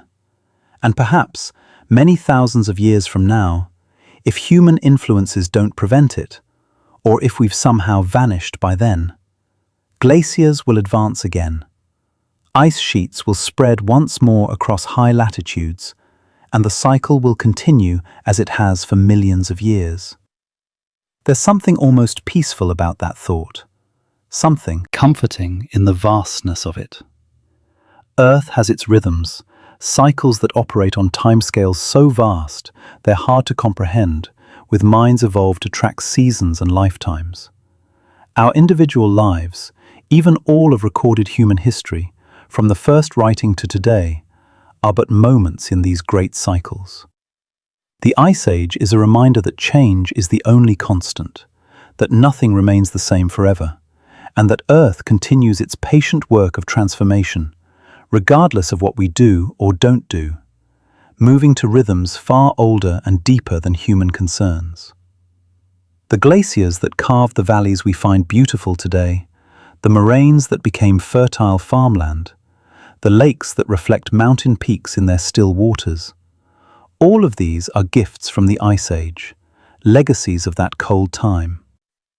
The grinding, scraping, plucking action of ice might seem purely destructive, removing mountains bit by bit, eroding ancient landscapes, scouring away soil. But it also created new beauty, new landscapes, new possibilities for life.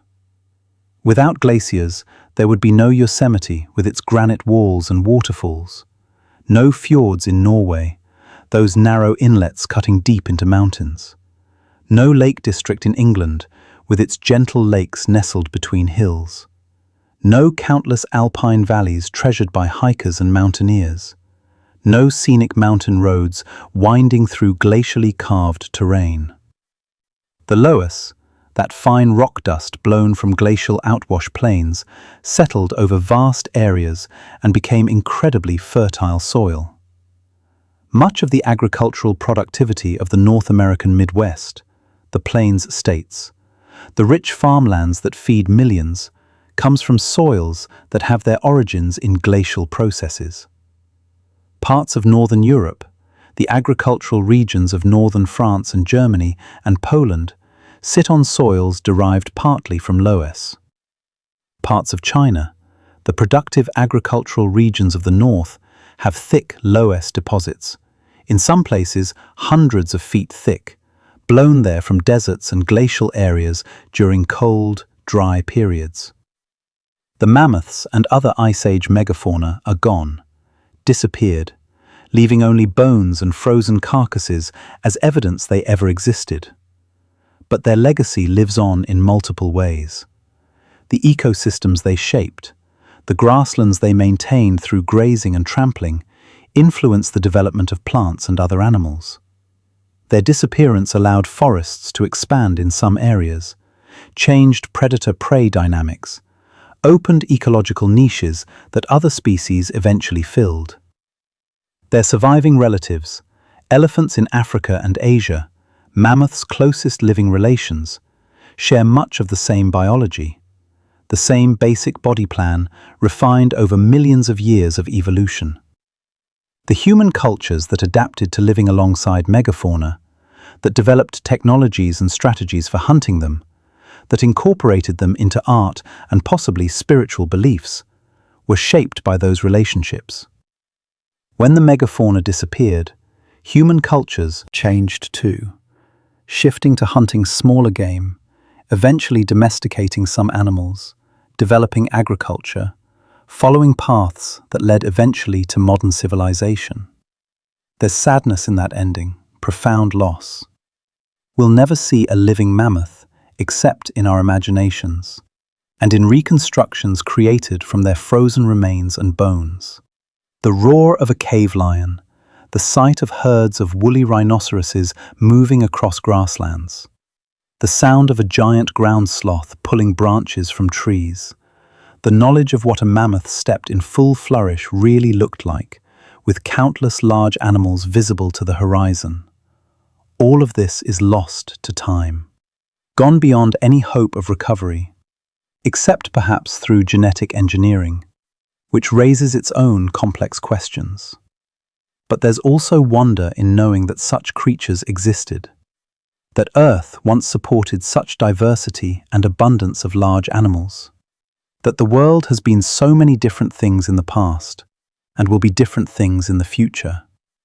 Every species that has ever existed, from the smallest bacteria to the largest sauropod dinosaurs, has been a unique experiment, a particular solution to the challenge of surviving and reproducing in Earth's ever-changing environments. Most species that have ever lived are now gone. That's the nature of life on Earth. Extinction balanced by speciation. The old making way for the new. Evolution constantly generating diversity and pruning it back. Scientists continue to study ice ages using increasingly sophisticated methods. Ancient DNA recovered from permafrost, extracted from frozen ground that has remained frozen since the Ice Age, reveals which plants and animals were present in different places and times. Sediments deposited in lakes during the Ice Age contain pollen, plant remains, and DNA that can be analyzed to reconstruct past ecosystems. Improved dating techniques allow more precise determination of when things happened, when ice advanced or retreated, when species appeared or disappeared, how fast changes occurred. Climate models run on powerful computers help test hypotheses about what caused ice ages, how climate changes propagate through Earth systems, what feedbacks amplify or dampen changes. By comparing model results to evidence from ice cores and other sources, scientists can evaluate whether their understanding of climate processes is correct. When models successfully reproduce past changes, when they match the evidence, that gives confidence in using them to project future changes. Though the future won't be exactly like the past, because conditions are different now. There are still mysteries about ice ages, still questions without definitive answers, still debates among scientists. Why exactly do the 100,000-year glacial cycles dominate the recent ice age, when the orbital forcing seems to have a stronger 41,000-year component? This mismatch, this puzzle, has generated numerous hypotheses, but no consensus. What specific mechanisms cause the abrupt climate changes recorded in ice cores, those rapid flips between different climate states? Why did megafauna disappear in some regions but not others at the same time? Could mammoths or other extinct species be brought back through genetic engineering, cloning, or gene editing? And if so, should they be? What ethical responsibilities do we have to ecosystems transformed or eliminated by human activity? These questions keep researchers engaged, drive new studies, motivate graduate students, generate grants and papers and conferences. Each ice core drilled, each sediment core analyzed, each new fossil discovery, each improved dating method, each better computer model adds a piece to the puzzle. The picture is becoming clearer year by year, but Earth's climate system is complex enough, interconnected enough, full of enough feedbacks and nonlinearities that there will always be more to learn, more subtleties to discover, more connections to uncover. As you lie here tonight, perhaps imagining ancient landscapes of ice and grass, vast herds of mammoths moving across steppes, early humans gathered around fires, sharing stories. Remember that the ground beneath you, wherever you are, has stories to tell. That boulder in a park or field might be an erratic, carried by ice from a mountain range hundreds of miles away, dropped when the ice melted, sitting there for 10,000 years, waiting for someone to notice it. That lake you fish or swim in might fill a depression carved by a glacier, or left when a huge block of ice melted. That valley where a highway runs, or a river flows, might have been shaped by an ancient river of ice, thousands of feet thick. The Ice Age is not separate from us. We are not observing it from outside, from a position of detached objectivity.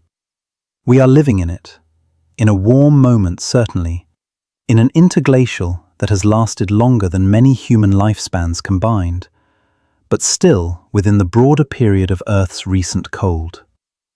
The ice at the poles is our ice. Antarctic and Greenland ice sheets are the continuation of sheets that have advanced and retreated for millions of years. We are not outside the Ice Age looking back. We're inside it, experiencing a warm pause, part of the ongoing story. What happens next is partly up to nature. The slow, inexorable cycles of Earth's orbit around the Sun, the movements of continents carried by plate tectonics, the workings of ocean and atmosphere doing what they've always done. But it's also partly up to humanity, to us, to the choices we make about energy, about emissions, about how we live on this world. We have become a force capable of affecting the planet's climate on a scale comparable to volcanic eruptions or orbital variations. The greenhouse gases we've added to the atmosphere, the forests we've cleared, the land we've transformed, all of these have effects that will last for thousands of years at least. We have the knowledge now to understand what we're doing. We can measure the changes, track them year by year, predict with reasonable confidence what will happen if we continue on current paths. We have the capability, at least in principle, to make different choices, to alter our trajectory, to influence Earth's climate future. What we do with that knowledge and capability will shape the world that future generations inherit. The world of 100 years from now, 1,000 years from now, 10,000 years from now, when perhaps naturally the next glacial period would begin if we haven't altered conditions too much. But tonight, right now, is not for worrying about the future. Tonight is for wonder about the past, for appreciation of the immense, slow forces that have shaped our world, for quiet reflection on the beauty that can emerge from ice and time and the patient work of glaciers. Close your eyes and imagine that white expanse if you can, endless under a pale, cold sky, the silence broken only by the wind and the occasional crack of ice settling under its own weight, adjusting, compressing, slowly flowing. Feel the cold, clean air, see the clarity of light on snow, the subtle blue shadows in crevasses where deep, old ice reveals itself, the sparkle of ice crystals floating in the air like diamond dust. Or imagine the mammoth steppe in summer, under the midnight sun at high latitudes, where the sun barely dips below the horizon before rising again. Grass and flowers stretching to the horizon, bending in the wind, going on and on, further than you could walk in days. Herds of large animals grazing peacefully, mammoths' dark shapes visible against golden grass, horses moving in groups, bison scattered across the landscape. The calls of birds, ptarmigan and geese, the buzz of insects, the distant rumble perhaps of a mammoth herd, the deep infrasonic calls they make that travel for miles, felt as much as heard. The sky, huge and open, impossibly vast, clouds building in the afternoon warmth, perhaps a brief summer shower passing through, the smell of wet earth and grass mixing with the sweet scent of flowers, the richness of life in a cold land during its brief growing season. These places existed. These landscapes were real. The animals that lived there were real, breathing, eating, sleeping, raising young, migrating, surviving, thriving for hundreds of thousands of years until conditions changed and they couldn't adapt fast enough. The people who lived in those times were real too, with hopes and fears, with skills and knowledge passed down through generations, with stories and songs now lost forever, except perhaps in the faintest echoes. They looked up at the same stars we see tonight, rearranged slightly in their patterns by the slow precession of Earth's axis, but recognizably the same constellations. They wondered about the world, tried to understand it, made sense of it in their own ways, passed their knowledge to their children. We are their descendants, separated by hundreds of generations, but connected by an unbroken chain of life, stretching back beyond the Ice Age, beyond the evolution of our species, back millions and billions of years to the first cells. The atoms in your body, the carbon and oxygen and nitrogen and all the others, were forged in stars billions of years ago. They've circulated through Earth's systems countless times, been part of ancient oceans and ancient organisms, drifted as dust across Ice Age grasslands, dissolved in glacial meltwater, became part of plants through photosynthesis, part of animals that ate those plants, back to soil when those animals perished, taken up by new plants, cycling endlessly through the biosphere. You are made of the Ice Age, quite literally. The water in your body might have once been part of a glacier. The carbon in your bones might have been part of a mammoth or a woolly rhinoceros or the grass they ate. The elements that make you who you are have been recycled through Earth systems for billions of years, temporarily assembled into the pattern that is you. A pattern that will persist for a lifetime before dissolving back into the world, those atoms continuing their journey, becoming part of something or someone else, cycling through Earth systems as they have for billions of years, and will for billions more. You are a temporary arrangement of matter and energy, a pattern that holds together for a brief time, conscious and aware, capable of thought and wonder, before returning to the world.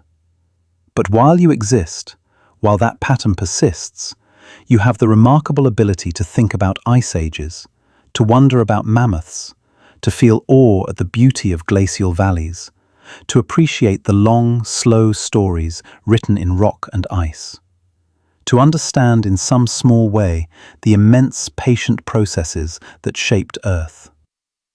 That's something wonderful, remarkable, almost miraculous. That matter can organize itself into structures capable of contemplating the history of ice, capable of thinking about their own history, capable of asking where they came from and where they're going. That the universe can become aware of itself through creatures like us, through patterns of matter that persist briefly before dissolving. The Ice Age teaches patience, if nothing else. Ice sheets take thousands of years to form, growing snowfall by snowfall, year by year. The accumulation so slow that no individual would notice progress in a lifetime. The orbital cycles that pace glacial and interglacial periods operate over tens of thousands of years. Timescales so vast that all of human civilization, from the first cities to today, fits within a single interglacial period. The continents take millions of years to move into configurations that favor ice ages, drifting at speeds measured in centimeters per year, patient beyond imagining. These are timescales far beyond normal human experience, beyond our evolved ability to comprehend directly. Our brains evolved to track days and seasons, to remember what happened last year, to plan for next harvest. Thinking in thousands of years, millions of years, billions of years doesn't come naturally.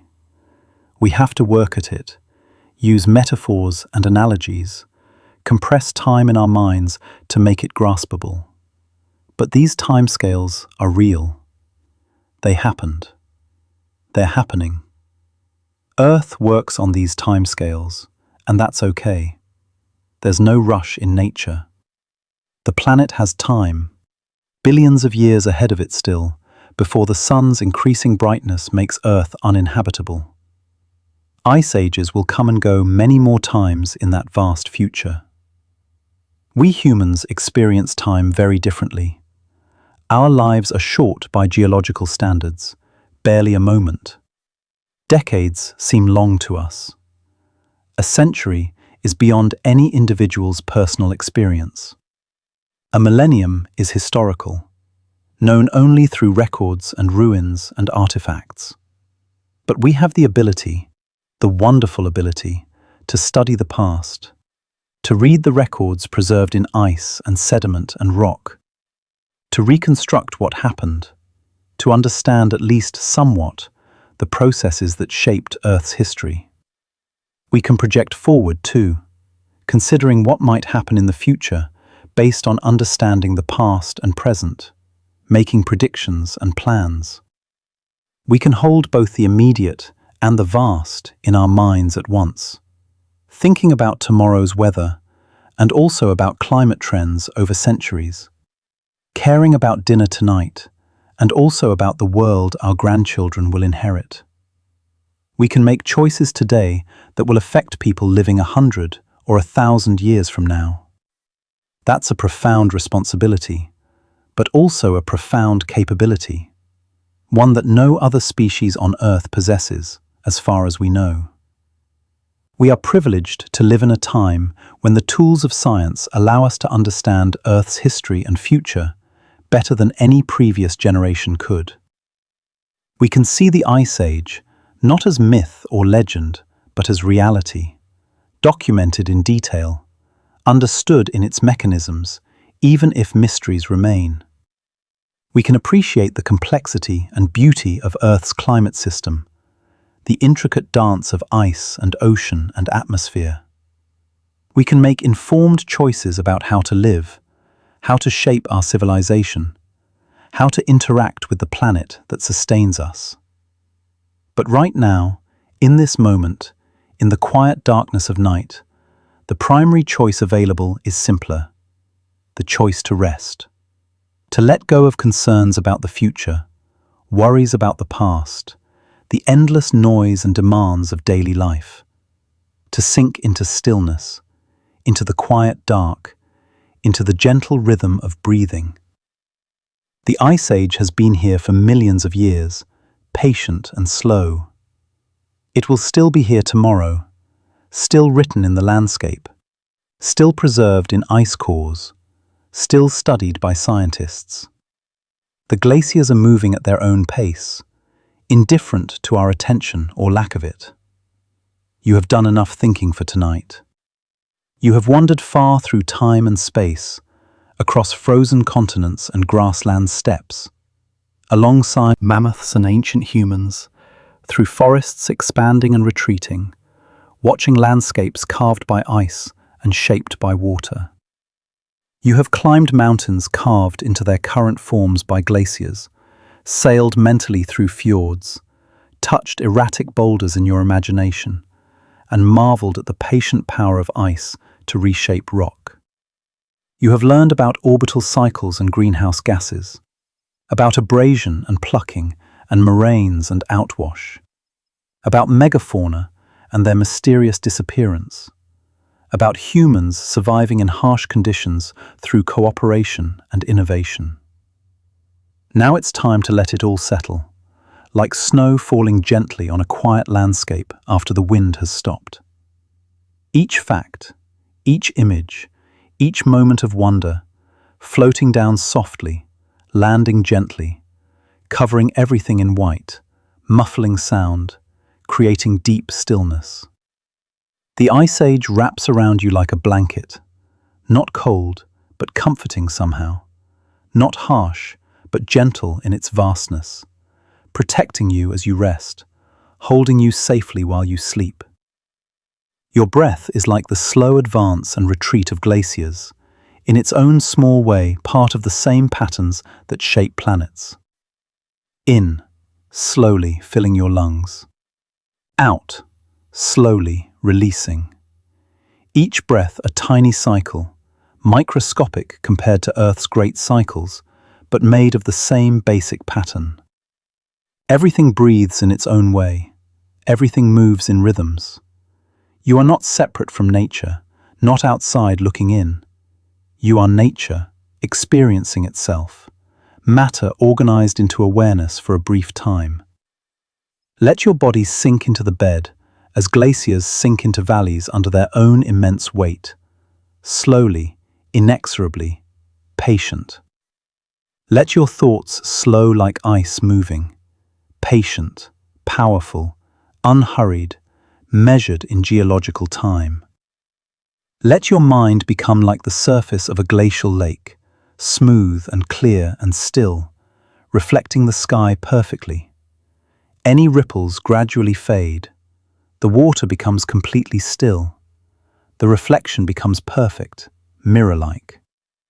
You are safe here in this moment.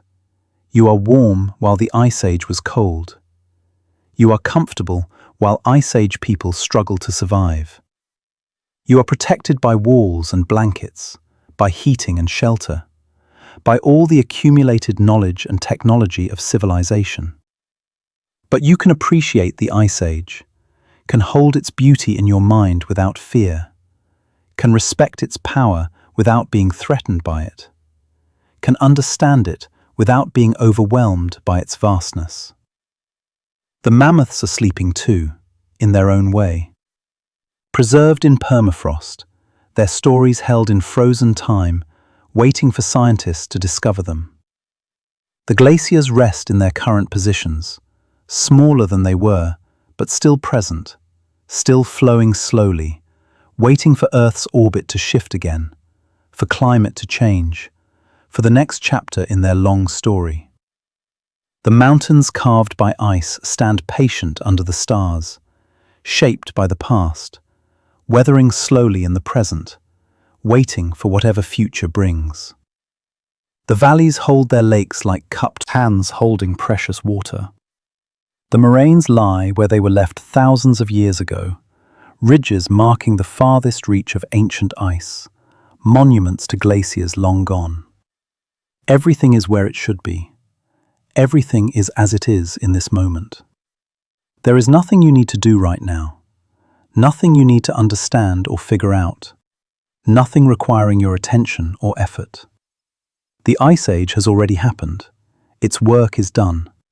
At least for now. At least for this warm interglacial pause.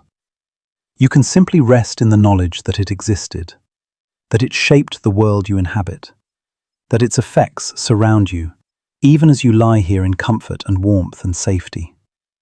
The cold of the Ice Age is far away in time, separated from you by thousands of years, by hundreds of generations of humans who have lived and passed on their genes and stories. What's here now is warmth, softness, darkness, quiet. The gentle weight of blankets holding you, the support of the mattress beneath you, the slow rhythm of breath, automatic and peaceful. The gradual letting go of thoughts, images, concerns, everything fading. The drift towards sleep, natural and inevitable, and right. And that's okay. That's exactly right. You have done enough for today, learned enough, thought enough, wondered enough. Now you can rest. Now you should rest. Let the Ice Age fade into dreams, if it appears there at all. Let the mammoths walk through your sleeping mind if they choose, gentle giants leaving tracks in dream snow that melts come morning. Let the glaciers flow slowly through your unconscious if they appear, carving valleys in the landscape of sleep, shaping dreams the way they shaped the world. Everything is as it should be in this moment of stillness. The world turns on its axis, wobbling slightly in its precession, cycling through its orbital variations over thousands of years. The continents drift on their tectonic plates, moving millimeters per year, patient as always, heading toward configurations we can't predict. The ice rests at the poles, neither advancing much nor retreating much at this moment, holding its position while humans debate and decide and act, or don't act, regarding climate. The mammals of today, diminished in size and number compared to Ice Age megafauna, but no less remarkable in their own ways, go about their lives, adapted to current conditions, surviving as best they can. And you, right here, right now, in this moment of stillness, are part of it all, connected to everything. Part of the long chain of life, stretching back billions of years to the first cells. Part of the Ice Age world that shaped the landscape you inhabit. Part of the warm interglacial that allows civilization to flourish. Part of the uncertain future that will unfold, however it unfolds. But mostly, right now, you're just tired. Just ready to sleep. Just letting go of everything, sinking into rest. The Ice Age whispers its story as you drift away from waking. A long, slow story told in glaciers and moraines, in fossils and sediments, in the shape of the land itself, in valleys and lakes and mountains. It's a gentle story, despite the cold and the grinding of rock on rock. It's a patient story, despite the dramatic changes it describes. It's a beautiful story, despite, or perhaps because, of its vastness and age. Its scope measured in millions of years and continental scales. And now it's time for your own story to pause for the night. For consciousness to fade like the last light of day. To let thoughts dissolve like snow melting in sunshine. To descend into the deep rest your body needs and deserves. The Ice Age will still be there tomorrow, written in the landscape, preserved in the rock, documented in scientific papers, waiting in ice cores. You can return to it any time you wish. But tonight, you've visited enough, learned enough, wondered enough, thought enough. Rest now. Let the cold, distant past become a dream that fades. Let the warmth of the present moment hold you gently. Let sleep come gently, naturally, inevitably, as winter following autumn, as glaciers following snow, as peace following understanding. You have done enough for today, been awake enough, learned enough, experienced enough. Close your eyes if they're not already closed. Rest your mind from its thinking, rest your body from its day. And dream, or don't dream, whatever is right for you in this moment. Dream of ice and time, if anything. Dream of mammoths and mountains. Dream of Earth dancing its slow dance through the ages, patient and vast and beautiful. Dream, and then dream no more, descending into the deep, quiet rest that restores and renews everything. Good night. Sleep well. The Ice Age will wait. The world will turn, and tomorrow will come when it comes, in its own time. For now, rest. Just rest.